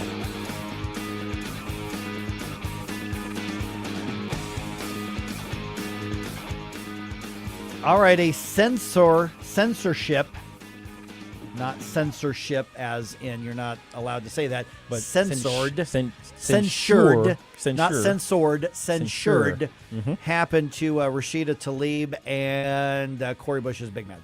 Yes. No. Yep. Very upset. Very upset. So upset. By the way, Camellia was just chatting with us after, during that information segment about tonight's event.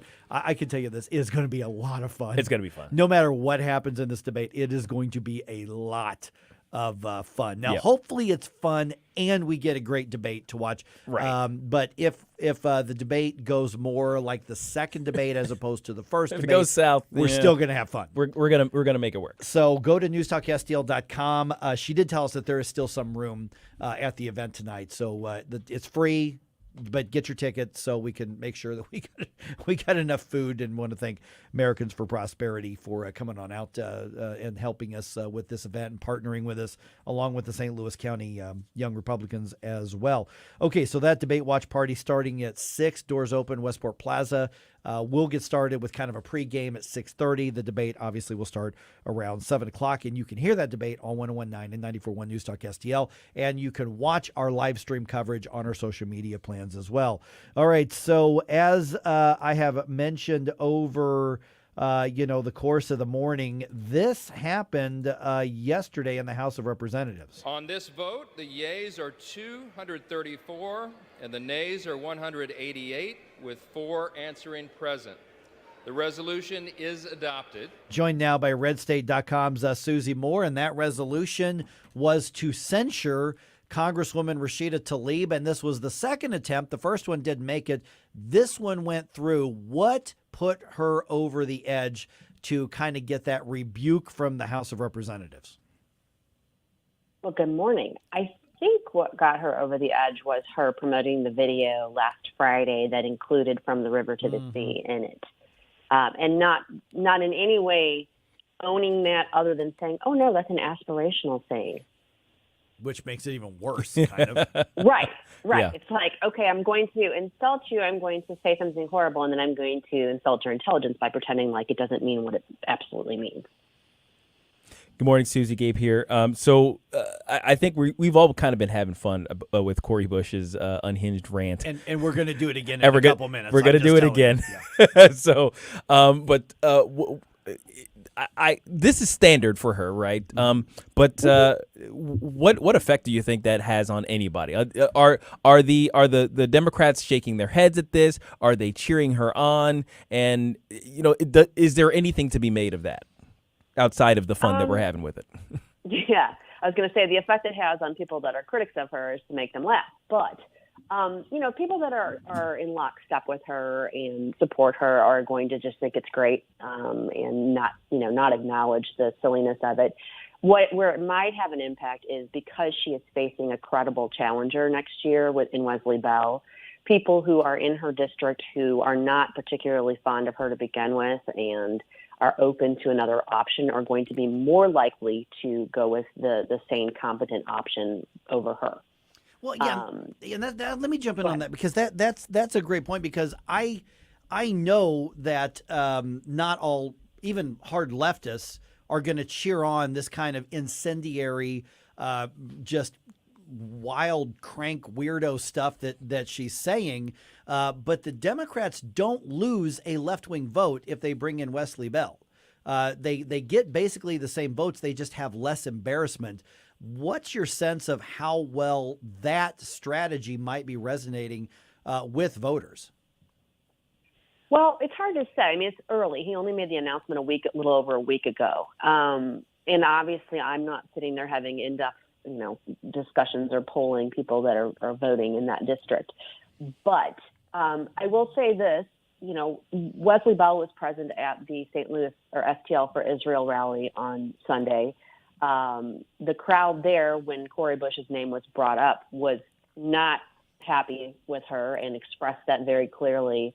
And I think that they will have taken notice of it. And so there are a fair amount of Jewish constituents. There are a fair amount of more moderate Democrats that vote in the first congressional district, who I think are going to more and more find themselves leaning towards Wesley Bell. It won't surprise me at all if he is successful in the primary, because it's exactly what you said, Mike. It's not like the people that normally vote Democrat are losing a Democratic vote by doing that. They're just voting for somebody who's probably going to represent their interests quite a bit better.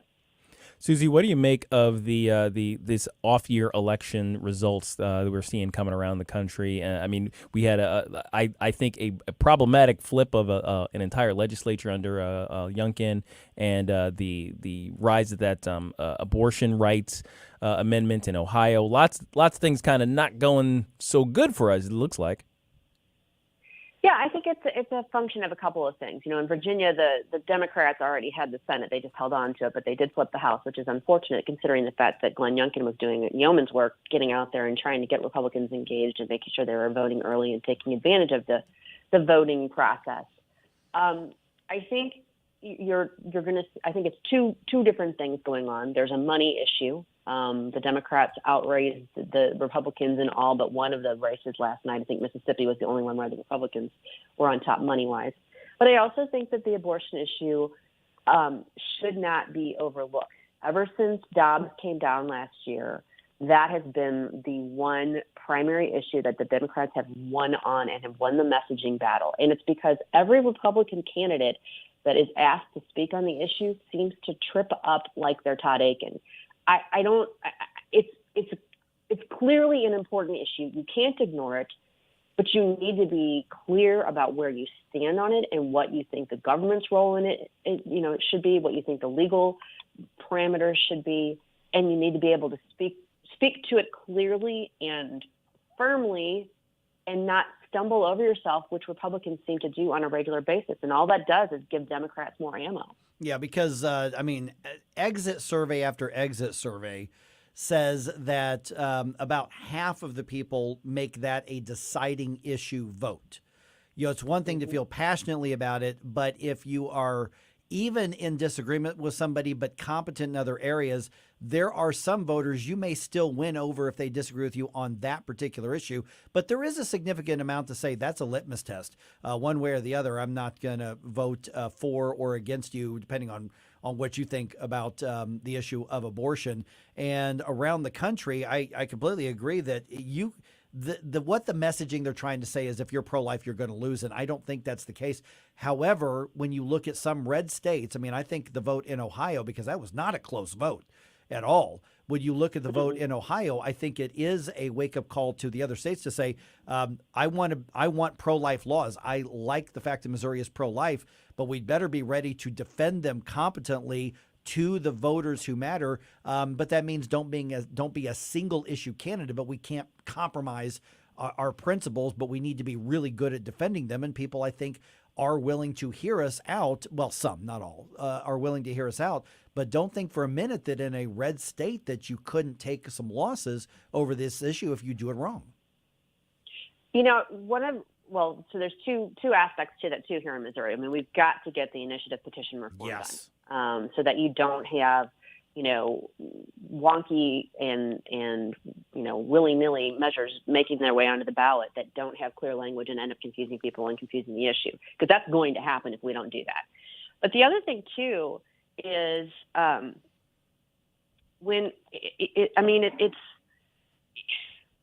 don't know. It's frustrating because the messaging should be clear. I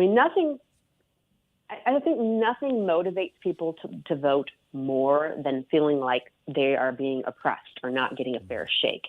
If you feel like you are the underdog and the only way to really overcome that is to express it with your vote, that's going to motivate you to get out and vote.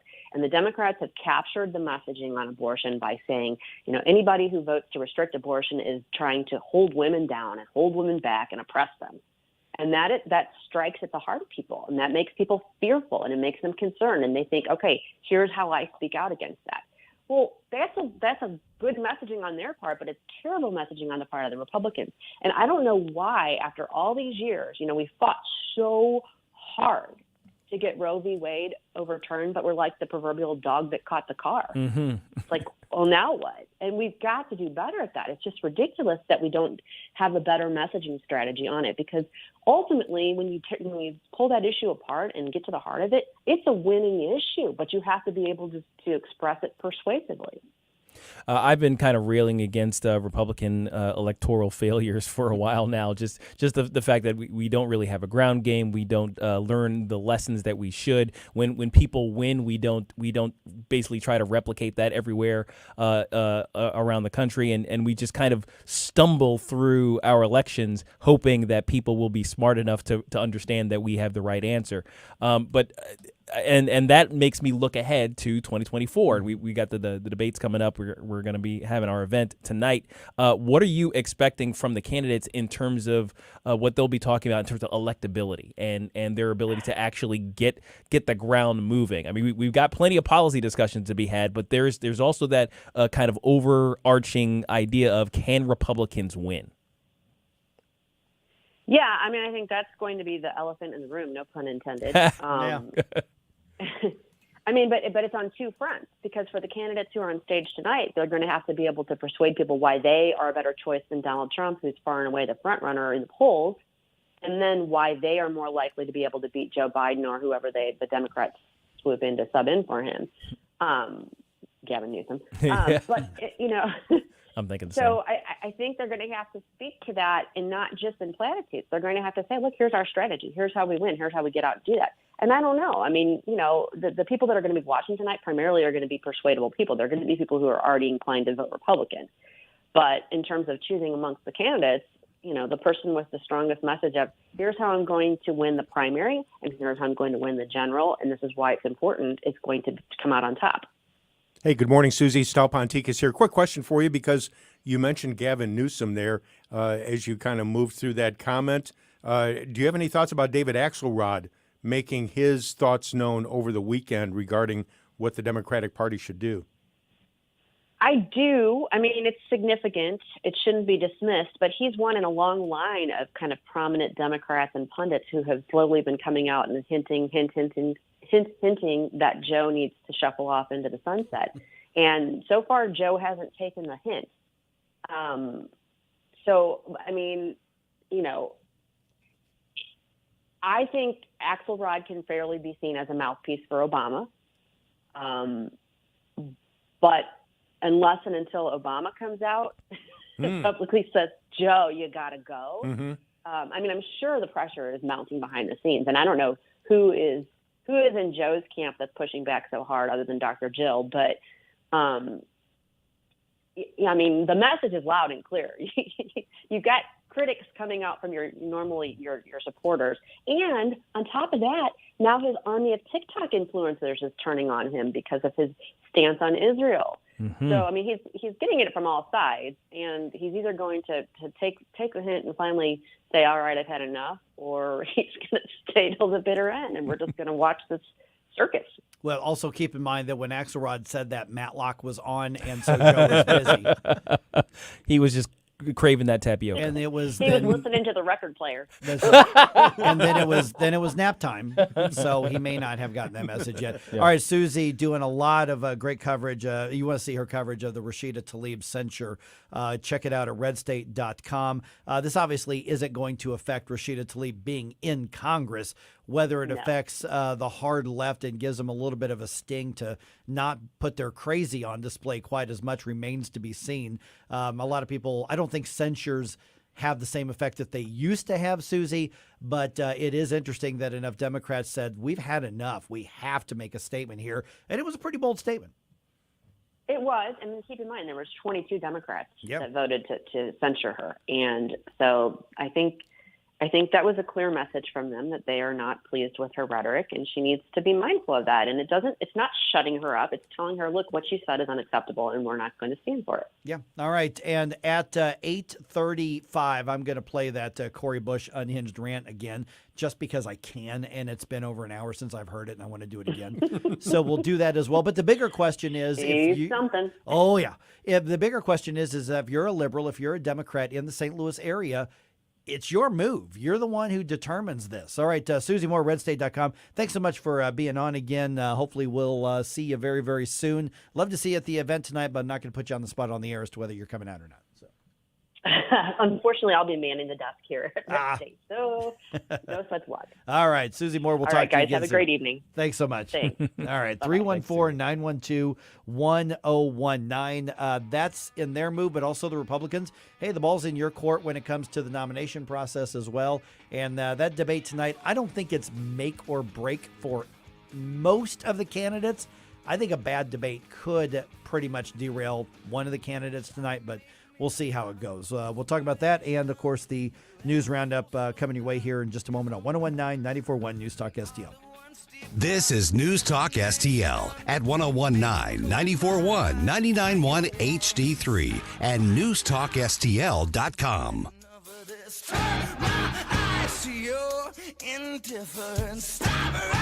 Mike Ferguson in the morning.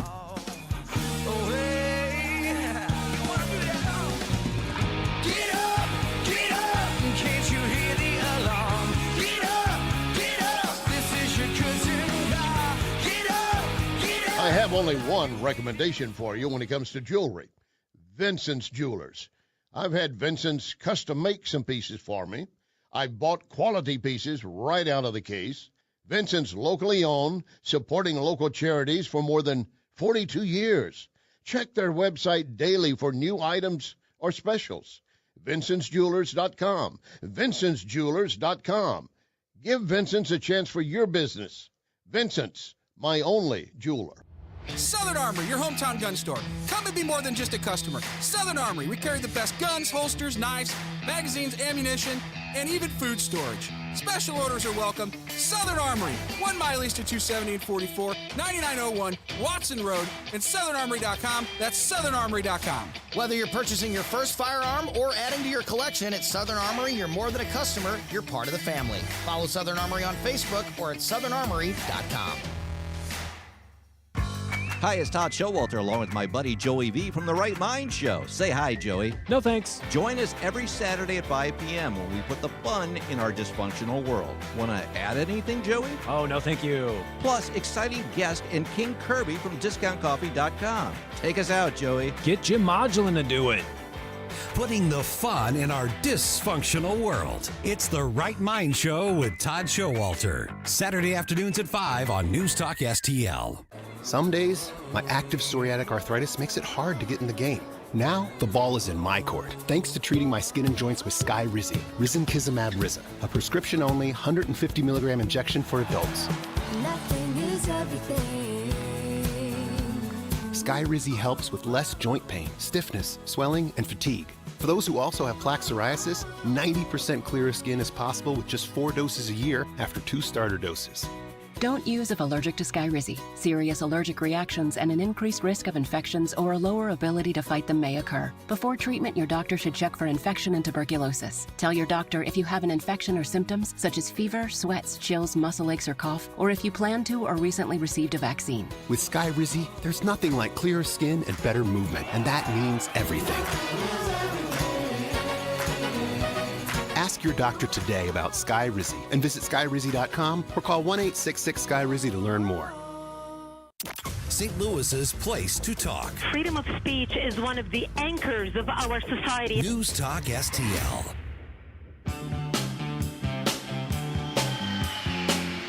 Hey everyone, this is State Senator Nick Schroer. I am the host of Stand and Fight every Sunday night. Tune in to us at 8 p.m. Right now, let's hear more of Mike Ferguson in the Morning Show here on News Talk STL. All right, Rashida Tlaib censured by our colleagues in Congress. We'll talk about that just a little bit more. Overall, Democrats had a good day at the polls around the country. What's that mean? Pundits say that sets the tone for 2024. We'll see. We'll see. But I will say the trends are going the wrong direction, not just from last night, but from 2022 and from previous election cycles as well. And I got a couple of election results for you still ahead here as well. 8:24 right now. I'm Mike Ferguson. We got Gabe Pfeiffer here. We got Stel Ponticus here. Okay, get this. And this is not something that has been in a lot of the headlines. Texas authorities have arrested an illegal immigrant from Jordan, and authorities are saying he was planning an attack on a Houston Jewish community. Oh, my gosh. Really? Didn't hear that in the headlines, did you? Oh, no. No. Governor Greg Abbott, he is blaming the Biden administration and the administration's border policies for this entire risk and situation. The governor was on America Reports on Fox News last night. Joe Biden has failed in his responsibility as commander-in-chief to make sure we secure the United States of America, and he's failed in that regard by failing to secure the border. And so when Cori Bush goes on her rants about xenophobia and all this kind of stuff, first of all, she's intellectually dishonest. And I hesitate to use the word intellectually related to Cori Bush. But this is the kind of stuff that we've been warning about for years. You've got somebody from an antagonistic nation, and you've got somebody who came in illegally, somebody who was caught planning an attack in the United States. They just caught this one, guys. Yeah. There are others out there that they may know about and they're chasing, and I'm sure there are, but there are others that we don't know who they are or where they are. You know, from my perspective, I think there's a reason for this not showing up much in mainstream media, and that is because there are huge encampments in the Houston area of illegal aliens, and we don't hear much about that. I mean, there are literally encampments that are little towns. They're towns, yes. That are just outside of Houston. And to have a situation like this come up, I think we're going to see this more often over the next who knows how many years. Well, you know, though, the Biden administration did come out with their council, their task force to deal with Islamophobia, so we should be fine. Yeah. Right? That should take care of it. How effing tone deaf is that? Seriously. Literally after one of the biggest mass murders of Jews in the world history in one day, one of the biggest mass murders of Jewish people in history, they come out and announce a task force on Islamophobia when so-called hate crimes, which is a whole other discussion and debate, against people of the Islamic faith make less than 10% of all reported hate crimes, according to the FBI crime statistic. You know what makes up about half of them? Those against Jewish people in this country. And they are up 38% this year. Yes, of course they are. Absolutely they are. All right, some election news here. By a 57 to 43% margin, Ohio voters enshrined abortion into their state constitution. Now, remember, that's something that left-wing activists want to do in Missouri as well. Ohio is not a left-wing state. It is more of a bellwether, purplish state, but, you do have, I would say a centrist center-right sort of voting base there. So this kind of margin is significant. Now, Ohio, like Missouri, failed to raise the bar when it comes to amending the Constitution, so 50% plus one vote in any given election is enough to change their state constitution, just like it is in Missouri right now. And don't think for a minute that 50% plus one in any election could negate all of our pro-life laws in Missouri and make Missouri like Illinois when it comes to abortion. That could happen here, which is why it is crucial that we have initiative petition reform, and that it is such a disappointment that the Republican leadership in the Missouri legislature did not push initiative petition reform through.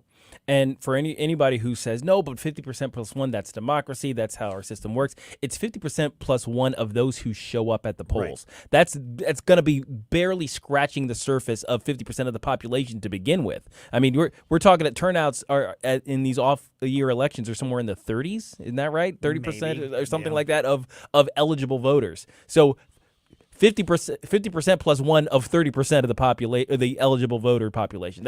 It's barely a blip. And my argument, let me add on to that, Gabe, is that you look at this nation's history when it comes to a constitutional foundation. The founders of this country, so literally from day one, to amend the Constitution was never simple majority. Right. They did not want that a Democratic issue.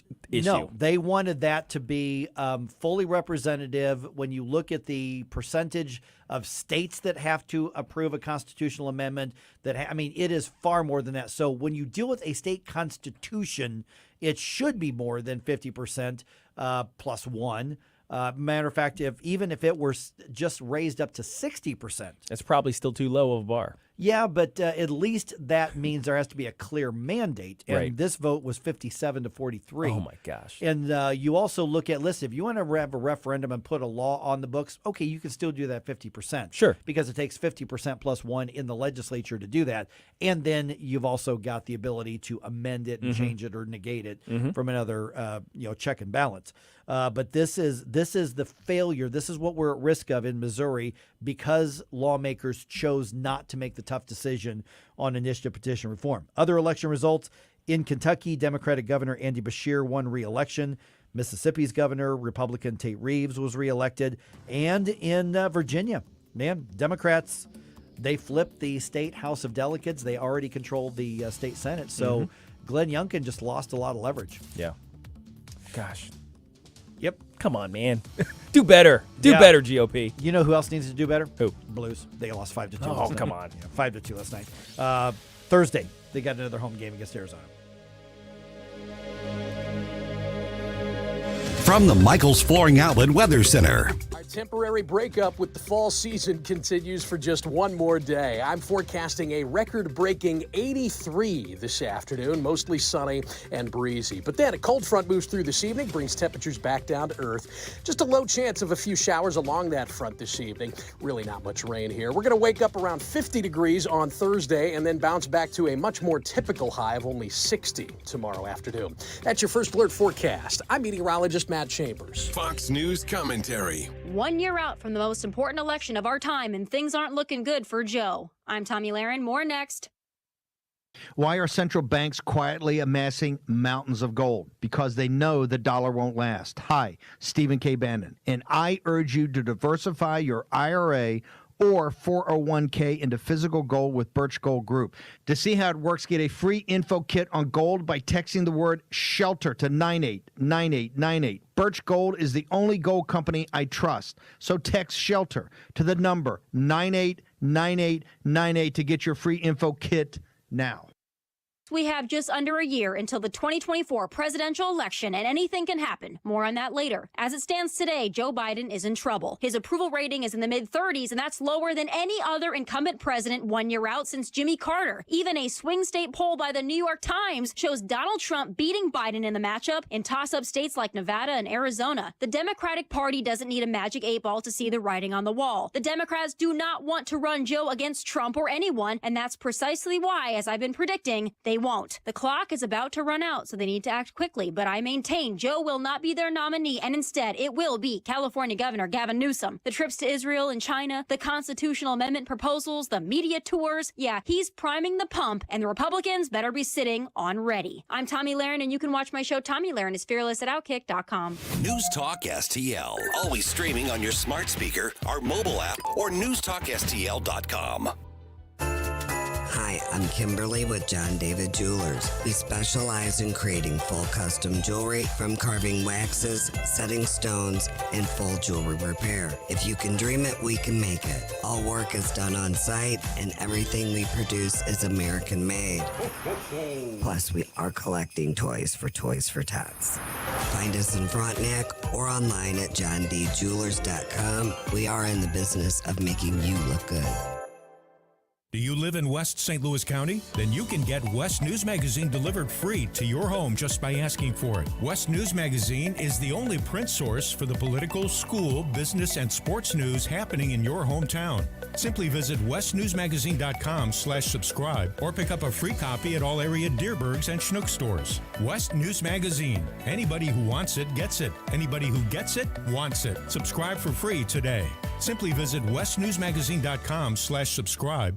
From home improvement to replacement, do-it-yourself electrical projects can be shocking. That's where Grasser Electric can help. They've been lighting up St. Louis for years. From ceiling fans and dimmer switches to repair or replacing your electric. No job is too big or too small for your home or business. Grasser Electric will even install emergency backup generators. So call Grasser Electric today before the sparks start to fly. 636-441-5200 or go to grasserelectric.com. Conservative talk for St. Louis. It's your patriotic right and duty. The government needs to step up and do its job. This is News Talk STL. It's well-balanced conversation. News, analysis, opinion.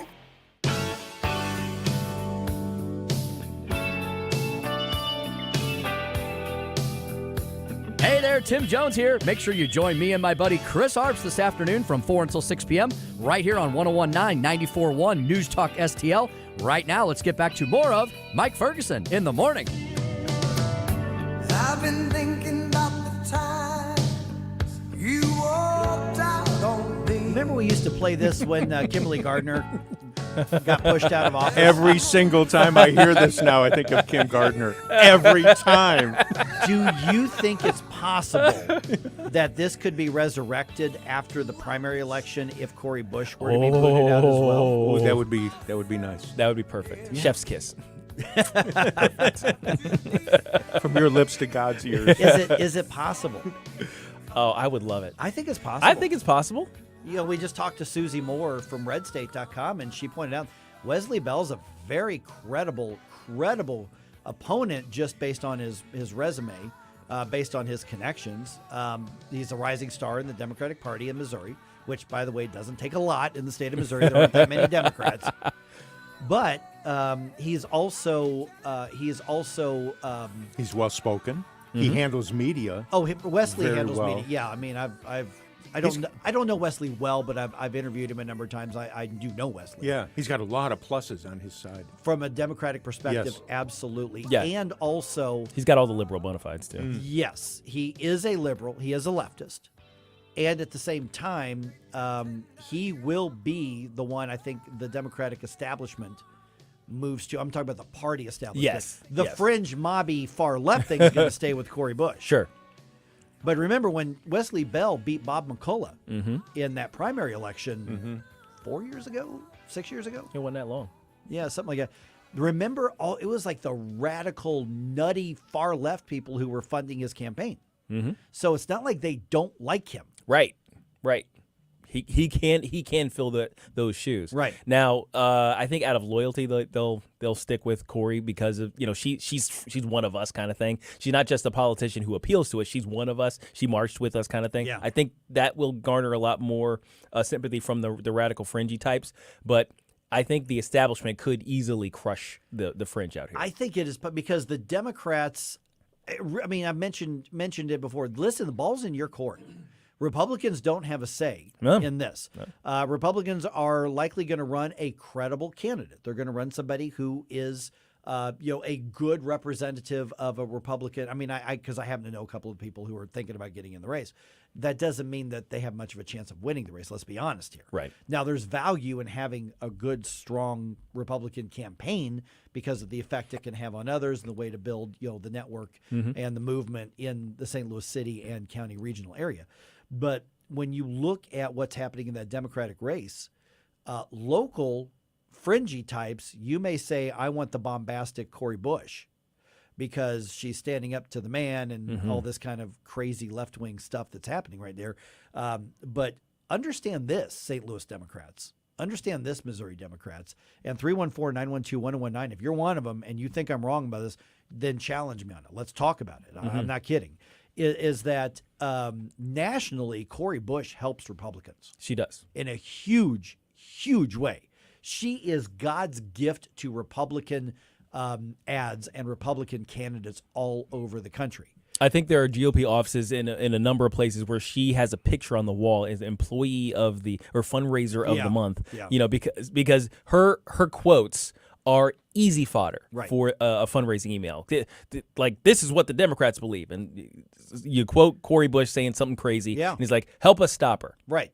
And I guarantee you there are Republicans and the consultant class who are, if they were in this room right now, they would be saying, would you guys shut up?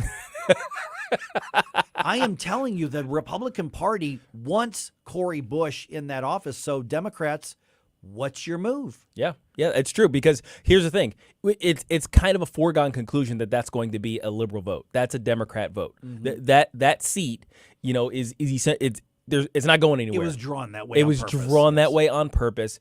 Everybody knows the game. So the thing is, it's not as though we're looking to we need a better opponent in order to beat. It's just who. If we have to have a Democrat there, at least have a Democrat we could raise money off of. And that's that. I mean, it makes sense from that perspective. Yeah, but you get into her unhinged ranting. Mm-hmm. Now, it's one thing to say something really bold, provocative, maybe even offensive that's far left. Lots of Democrats do that. Oh, Hakeem gosh. Jeffries does that. Regular basis. You know, Elizabeth Warren does that. I Mhm. mean, you know, you can go down the line, just like there are really conservative, far right, even fringy Republicans who say stuff that make people cringe. Oh, yeah. Okay. You get your tweets and clicks. But listen to this. This is Cori Bush giving her time at the microphone, arguing against a censure of Rashida Tlaib. And remember, Rashida Tlaib literally went on social media, and in addition to a video, saying from the river to the sea, and then trying to argue that, well, that's just an aspirational claim. Well, that makes it worse. That's the part we're talking about. So she was literally taking up language of anti-Semitic extermination of Jewish people, and that's why she was facing a censorship. So you take that, and here's how Cori Bush somehow in her noggin, I don't want to say her mind or her brain, because I'm not sure one exists at this point, but here's how she twists this whole thing, and this is how she represents the St. Louis area. It's outrageous that my colleagues are blatantly attempting to silence the only Palestinian American representative right here. It's outrageous, but it's not surprising. And let me tell you, it's not surprising because this place is where 1,700 members of Congress, this elected body, enslaved black people. It's not surprising because they thought it was right. It's not surprising because this is a place where members continue to claim that the insurrection on the Capitol just appeared to look like a normal tourist visit. It's not surprising because this is the place where our black and brown staff members repeatedly speak of experiencing racism and sexism, Islamophobia, get pushed off at elevators, xenophobia, and more right here in this workplace. This is the place. And let me say this. She mourns for the 1,400 Israelis. The gentlelady's time is expired. She mourns for the 10,000, and she will not stop. No gentlelady's time is expired. Ceasefire now. And she takes the death threats that you all send that they The gentlelady is no longer recognized. The gentleman from Maryland. To her, the desire to save lives is greater Gentleman from Maryland is recognized. than what I said. So Democrats in the St. Louis area, Democrats in Missouri, you can get probably 95% of the exact same votes with Wesley Vell without that embarrassing your entire movement and your party. But if you're not embarrassed by that, I would be fascinated to hear why. I'm guessing the gentleman from Maryland who was scheduled to follow her was thinking, no, let's take a break. Yeah. Yeah. You know, I always wonder what the reaction by the normal Democrats in the House are to these types of tirades, right? It's like, are they holding their heads and, you know, they're like their hand on their temple, just like, oh man, just make it stop. Yeah. Or are they kind of wincing like they just hit their elbow on something? Or, you know, or are they reacting like, and here's my, I wanted to share my, my kids say the darndest thing story. Yeah. With everybody. because that's the one thing. It's like, you know, I look at what she was saying as like, your kid says or does something that they're not supposed to say in front of other people. And you're like, no. Yeah, exactly. But you did this as a kid. I did this as a kid. Okay. And I heard this story secondhand from my mom. Okay. So here, a little background. My dad was a World War II enthusiast. He loved watching the shows about it. He loved watching movies kind of based in that era. Like a history buff. He liked the history buff. And he always had a certain fascination with the German side in the war. He was very fascinated with how all that worked and the way their military was structured and all those things. So he read a lot about Nazis. He read a lot about Nazis. Yeah. Okay. And whenever they were on screen in the war movies, he was like, look at these Nazis here. You know, so I being, I don't know, 4, 5. This can only go somewhere good. Didn't quite understand exactly what all was behind all that. But while I was with my mom in one of these little curio shops where they got all the little knickknacks and figurines and things like that, there was this display of World War II figurines. There was the American side and was the German side, and they were facing off together. And I say loudly to my mother, who was across the store at the time, I pointed at the glass, I said, look, Mom, Nazis. Dad likes Nazis. Oh my! So there was a little bit of explaining to do, and having heard that story, I was like, "Ooh, my mom must have cringed so hard that it shook her entire body, and she needed to go to a chiropractor after to straighten her out." So I'm just thinking that that's probably how a lot of Democrats react when they hear these types of fringy leftists get up in front of a microphone and say things officially on the House floor. And the question then is, will their loyalty to the incumbent, to the fringe left, because we've been saying the last 2.5 years that this radio station has been around, the far left is running the Democratic Party right now. Mm-hmm. Are they going to make a conscious choice to say we have to reel in the crazy? Because some of the crazy have reeled themselves in. Ayanna Pressley, another member of the squad, she's kept her mouth shut a lot over the last year and a half. That's true. Yeah, we haven't heard much from her at all. There are members of the squad who have been very, very quiet. Yeah. We hear a lot about Tlaib. We hear a lot about Ilhan Omar. Omar and Bush. Like those three are the ones who always are talking. I haven't even heard that much from AOC. Yeah, correct. She's tried to reel it in as well. Because before Cori Bush was the leading nutcase, AOC is the leading. Listen, I don't think AOC is that smart. No, I really don't. That's her thing. Cori Bush is crazy, but AOC was dumb. Yeah, like that was the And don't get me wrong, I think Cori Bush is really dumb too. Well, yes, obviously, but her crazy outweighs her dumb. Yes, her crazy, and it's not even so much. It's her crazy, and then you mix in her bigotry. Yes, because she is a full-on bigot, and I get that there are people saying, Mike, no, stop laying out this strategy. Listen, the Democrats know what the smart thing for them to do is. It's a matter of will they do it. Mm-hmm. And I am more concerned with St. Louis at least having representation that is not going to hurt the region. Mm-hmm. Now, I think leftist ideas are bad ideas, and whichever leftist is in there is not going to be good for the country or for the region. But somebody like Wesley Bell is not going to actively get in and destroy things and slash and burn. He's going to have bad policies that contribute to bad results, but that's a much better area. And it's honestly, local Democrats should be looking at what does this do around the country, because Cori Bush has helped elect some Republicans around the country. Mm-hmm. Absolutely. So, yeah, here's your chance. Ball's in your court, Democrats. When you get your ballot, because, that's the way we do things here. When you get your ballot, it's up to you who you want to put in that office. Yeah, exactly. All right, 314-912-1019. So after primary election day next August, will this be the song that's playing? Golly, I hope so. We'll be all right without you, Cori Bush. Go back to hiding under bunkers from the Klansmen who were shooting from over the ridge in North County. Paying your $2,000 utility bills that you tried to tell us that you did. Mm-hmm. Paying your husband for all your security. Paying your husband for all your security. Yeah, yeah. So try that. And I'll tell you, if she loses that primary, can you imagine how unhinged she'll be and what she'll have to say between then and the new Congress? Well, I'm pretty sure we're going to see her with a bullhorn on top of a car, like hanging onto a light pole or something like that, screaming about burn this place down, like some of her compatriots did. Typical crazy leftist is. That's just what they do. That's how they do it. That's how they roll. 314-912-1019. It's 1019-941 News Talk STL.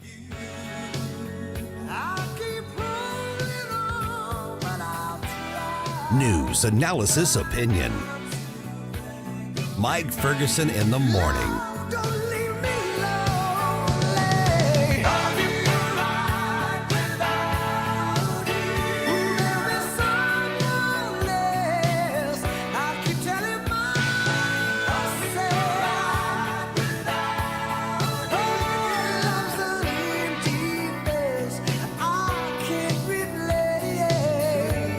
Talking with our great friends, Rob and Kathy Connor from Connor Roofing. What about these storms that hit us all the time? What's going on with that in the roofs? We haven't seen a storm season like this in years. Trees are falling on people's houses. We've never seen this much. It's just crazy. I'm not getting on the ladder. I'm afraid of heights. That's why I trust you guys. And Vic, if you see roofing companies at your neighbors' houses, give us a call, because if they have storm damage, it's possible that you do as well, at 314-375-7475. Or ConnorRoofing.com. That's CONNER roofing.com. This Saturday night at 10 on Stories of New Americans. I'm joined by Ali Dorhan from Turkey. If you have two cars in Turkey, you would consider it very wealthy person. And here, when I heard about my friends, they have two cars. How come you're a teacher and you have two cars? And then it didn't make sense to me. Stories of New Americans, Saturday nights at 10 on News Talk STL. If you're 19 or older with certain underlying medical conditions such as asthma or diabetes, you can get vaccinated against pneumococcal pneumonia, a potentially serious bacterial lung disease that can disrupt your life for weeks. If you're 65 or older, it is also recommended you get vaccinated against pneumococcal pneumonia. No matter the season, talk to your doctor about vaccination today and learn more at lung.org/protect yourself. A message from the American Lung Association in collaboration with Pfizer. Furnished by the American Lung Association. Major phone carriers make you sign contracts with rigid data plans to trap you into a kind of forced phonogamy. Sounds pretty insecure if you ask me. At Consumer Cellular, we believe in a more consensual and healthy form of phonogamy, free of contracts and more flexible to your data needs.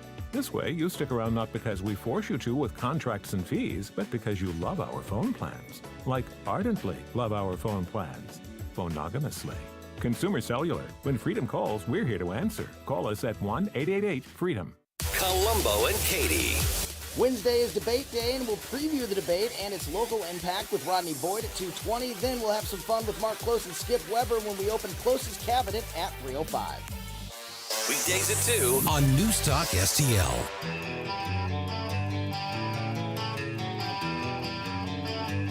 Dan Bongino here. Keep it on News Talk STL because my show starts at 11 a.m. Right now, it's back to Mike Ferguson in the morning.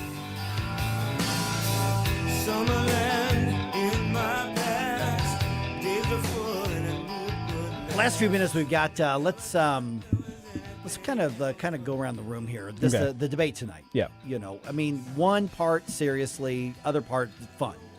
It's kind of my last pitch here for tonight's debate watch party, and Camellia was just telling us we're getting a really good response. So there's going to be a lot of your compatriots, a lot of your people. Yeah, your fellow freedom conservative minded folks are going to be out at Westport Playhouse tonight. Starting at 6 o'clock, doors open then, and we'll start having some pre-debate stuff at 6:30. But go to newstalkstl.com to get all the information and to get on the list. It is free, by the way. It's free. Cash bar, but everything else just free. Food's free. Admission's free. We're going to watch the debate starting at 7 o'clock out there. But when you look at the debate tonight, it really bugs me that so much of this side of the campaign has been just kind of pushed aside. And whether or not you pay attention to it, I think this debate actually is going to matter. I don't think it's make or break for most of the candidates, but I do think a strong debate helps them. I will say that if Vivek Ramaswamy has a bad debate, I don't know that he's able to continue building any sort of momentum or recover from it. At that point, it might be time for him to decide what's the next step, either to do something else in the movement or set up for another campaign in 2 or 4 years from this, because I definitely think he's going to be a factor in the future. But I think if he steps in it tonight, I think it's going to be really, really hard for him. The other candidates, I don't know that it necessarily changes. I don't know if it's a deal breaker for them or not, but they could certainly build some momentum if they have a good showing in the debate. Yeah, I think Nikki Haley also, because she has kind of been on the rise, the momentum is kind of behind her coming into this. Yeah. If she falters, though, that could, I mean, the potential, because you are a momentum grabber at time and you hit a bad spot there, that it's possible, especially, this isn't that late in the game, but especially later here in the game, that could taper her off. I mean, that could say, okay, here's the ceiling, you've hit it, and it's all, either you're going to stay where you are or go downhill from here. So that's a possibility on her side. The election was 1 year from yesterday. Right. The general election. The general election. Brian on Facebook makes an interesting comment, and we've touched on this off and on over the past few weeks. Don't give a single penny to the GOP, meaning the party. Mm-hmm. Give to and support individual candidates, not the party. The GOP needs a clean house completely from top down. And we agree. Well done. Nicely done, Brian. Yes. That's not a sound effect. That's us. That's us, literally. Not another penny to the RNC. No. Not one. Not one. I see here, and it's kind of started to come across my Twitter feed. Resign is starting to trend for Ron McDaniel. Yeah. Yep. Yeah, you know, what we have, like the debate tonight, is what we have. We've got 5 candidates on that stage because they have made the decision to unilaterally try to vet out candidates before any voters get to have a say on it. Now, Doug Burgum's going to be on the ballot in some areas, but nobody's hearing from him. You know, he's not getting the same exposure. Larry Elder finally gave up on his campaign. People weren't allowed to hear from him the way that they were allowed to hear from him. They should have been able to. They should have been able to hear from him, without a doubt. And that first debate, Doug Burgum got on. You remember we were joking. We're like, who's Doug Burgum, man? We never. And that first debate, we were going, whoa. I was impressed by him. Who is this guy? We need to learn more about him. And so apparently the RNC is like, ooh, no more of that. He gone. So we're going to vet him out. And listen, it's the voters' job to vet them now. I'm not saying that you put every gadfly who files a piece of paper on there. So it's one thing. But the other things that the RNC has done is to say, we're going to monopolize these debates. You're not allowed to have any others because a couple of the candidates were going to have kind of a town hall one-on-one discussion at some state party thing somewhere. And the RNC is like, no, unless we sanction it and we're running it, no, you cannot do that. So voters somewhere were denied that opportunity. Now, Ron DeSantis is going to debate Gavin Newsom here later this month. Right. Not a thing that the RNC can do about that. Right. Because it's not a presidential primary or caucus debate. So the RNC is finding ways to mess this up. Yeah. And I get the strategy of them wanting to maintain some control, but it is absolutely not the place of the RNC to tell Republican voters, to tell conservative voters who they're allowed to hear from and who they're not. But having said that, we've got 5 pretty different candidates on there. They're going to agree on the majority of things. They are all in the same political party, but they're going to make, I think, the best. If they do what they did in that first debate, I do think this could shift some of the ways that people look at the presidential campaign on this. The reality is that there are a lot of people waiting to see what happens with Donald Trump's legal trouble. Yeah. Now, there's does a lot that mean going on that there. he suddenly is not going to be the front Oh, runner? no. Not at all. Not in the least bit. But the fact of the matter is that if they give people something worth watching and listening to, they're going to do it. And if they fall apart and just have a children's tantrum party, well, that's first of all, that's going to make the watch party even more fun because we're gonna go after them for that. But it's at that point it could solidify the trajectory of other things. But we'll see. It's just so many variables. We don't know what's going to happen. So what better way to watch it than with a lot of like-minded people? Can we do a bingo card with cartoon characters? Yes. Something like that, yeah. You can. Just not Donald Duck because that joke has sailed. Please don't. Yeah, that stop. didn't work. but I mean, those individual sort of town hall style debates would have been really, really cool. But I mean, short of that though, we've got the debate that's coming up tonight. So come out and join us. Absolutely. NewsTalkSTL.com is where you get more, all the information you need. I hope to see you there. I'd love to say hi to you.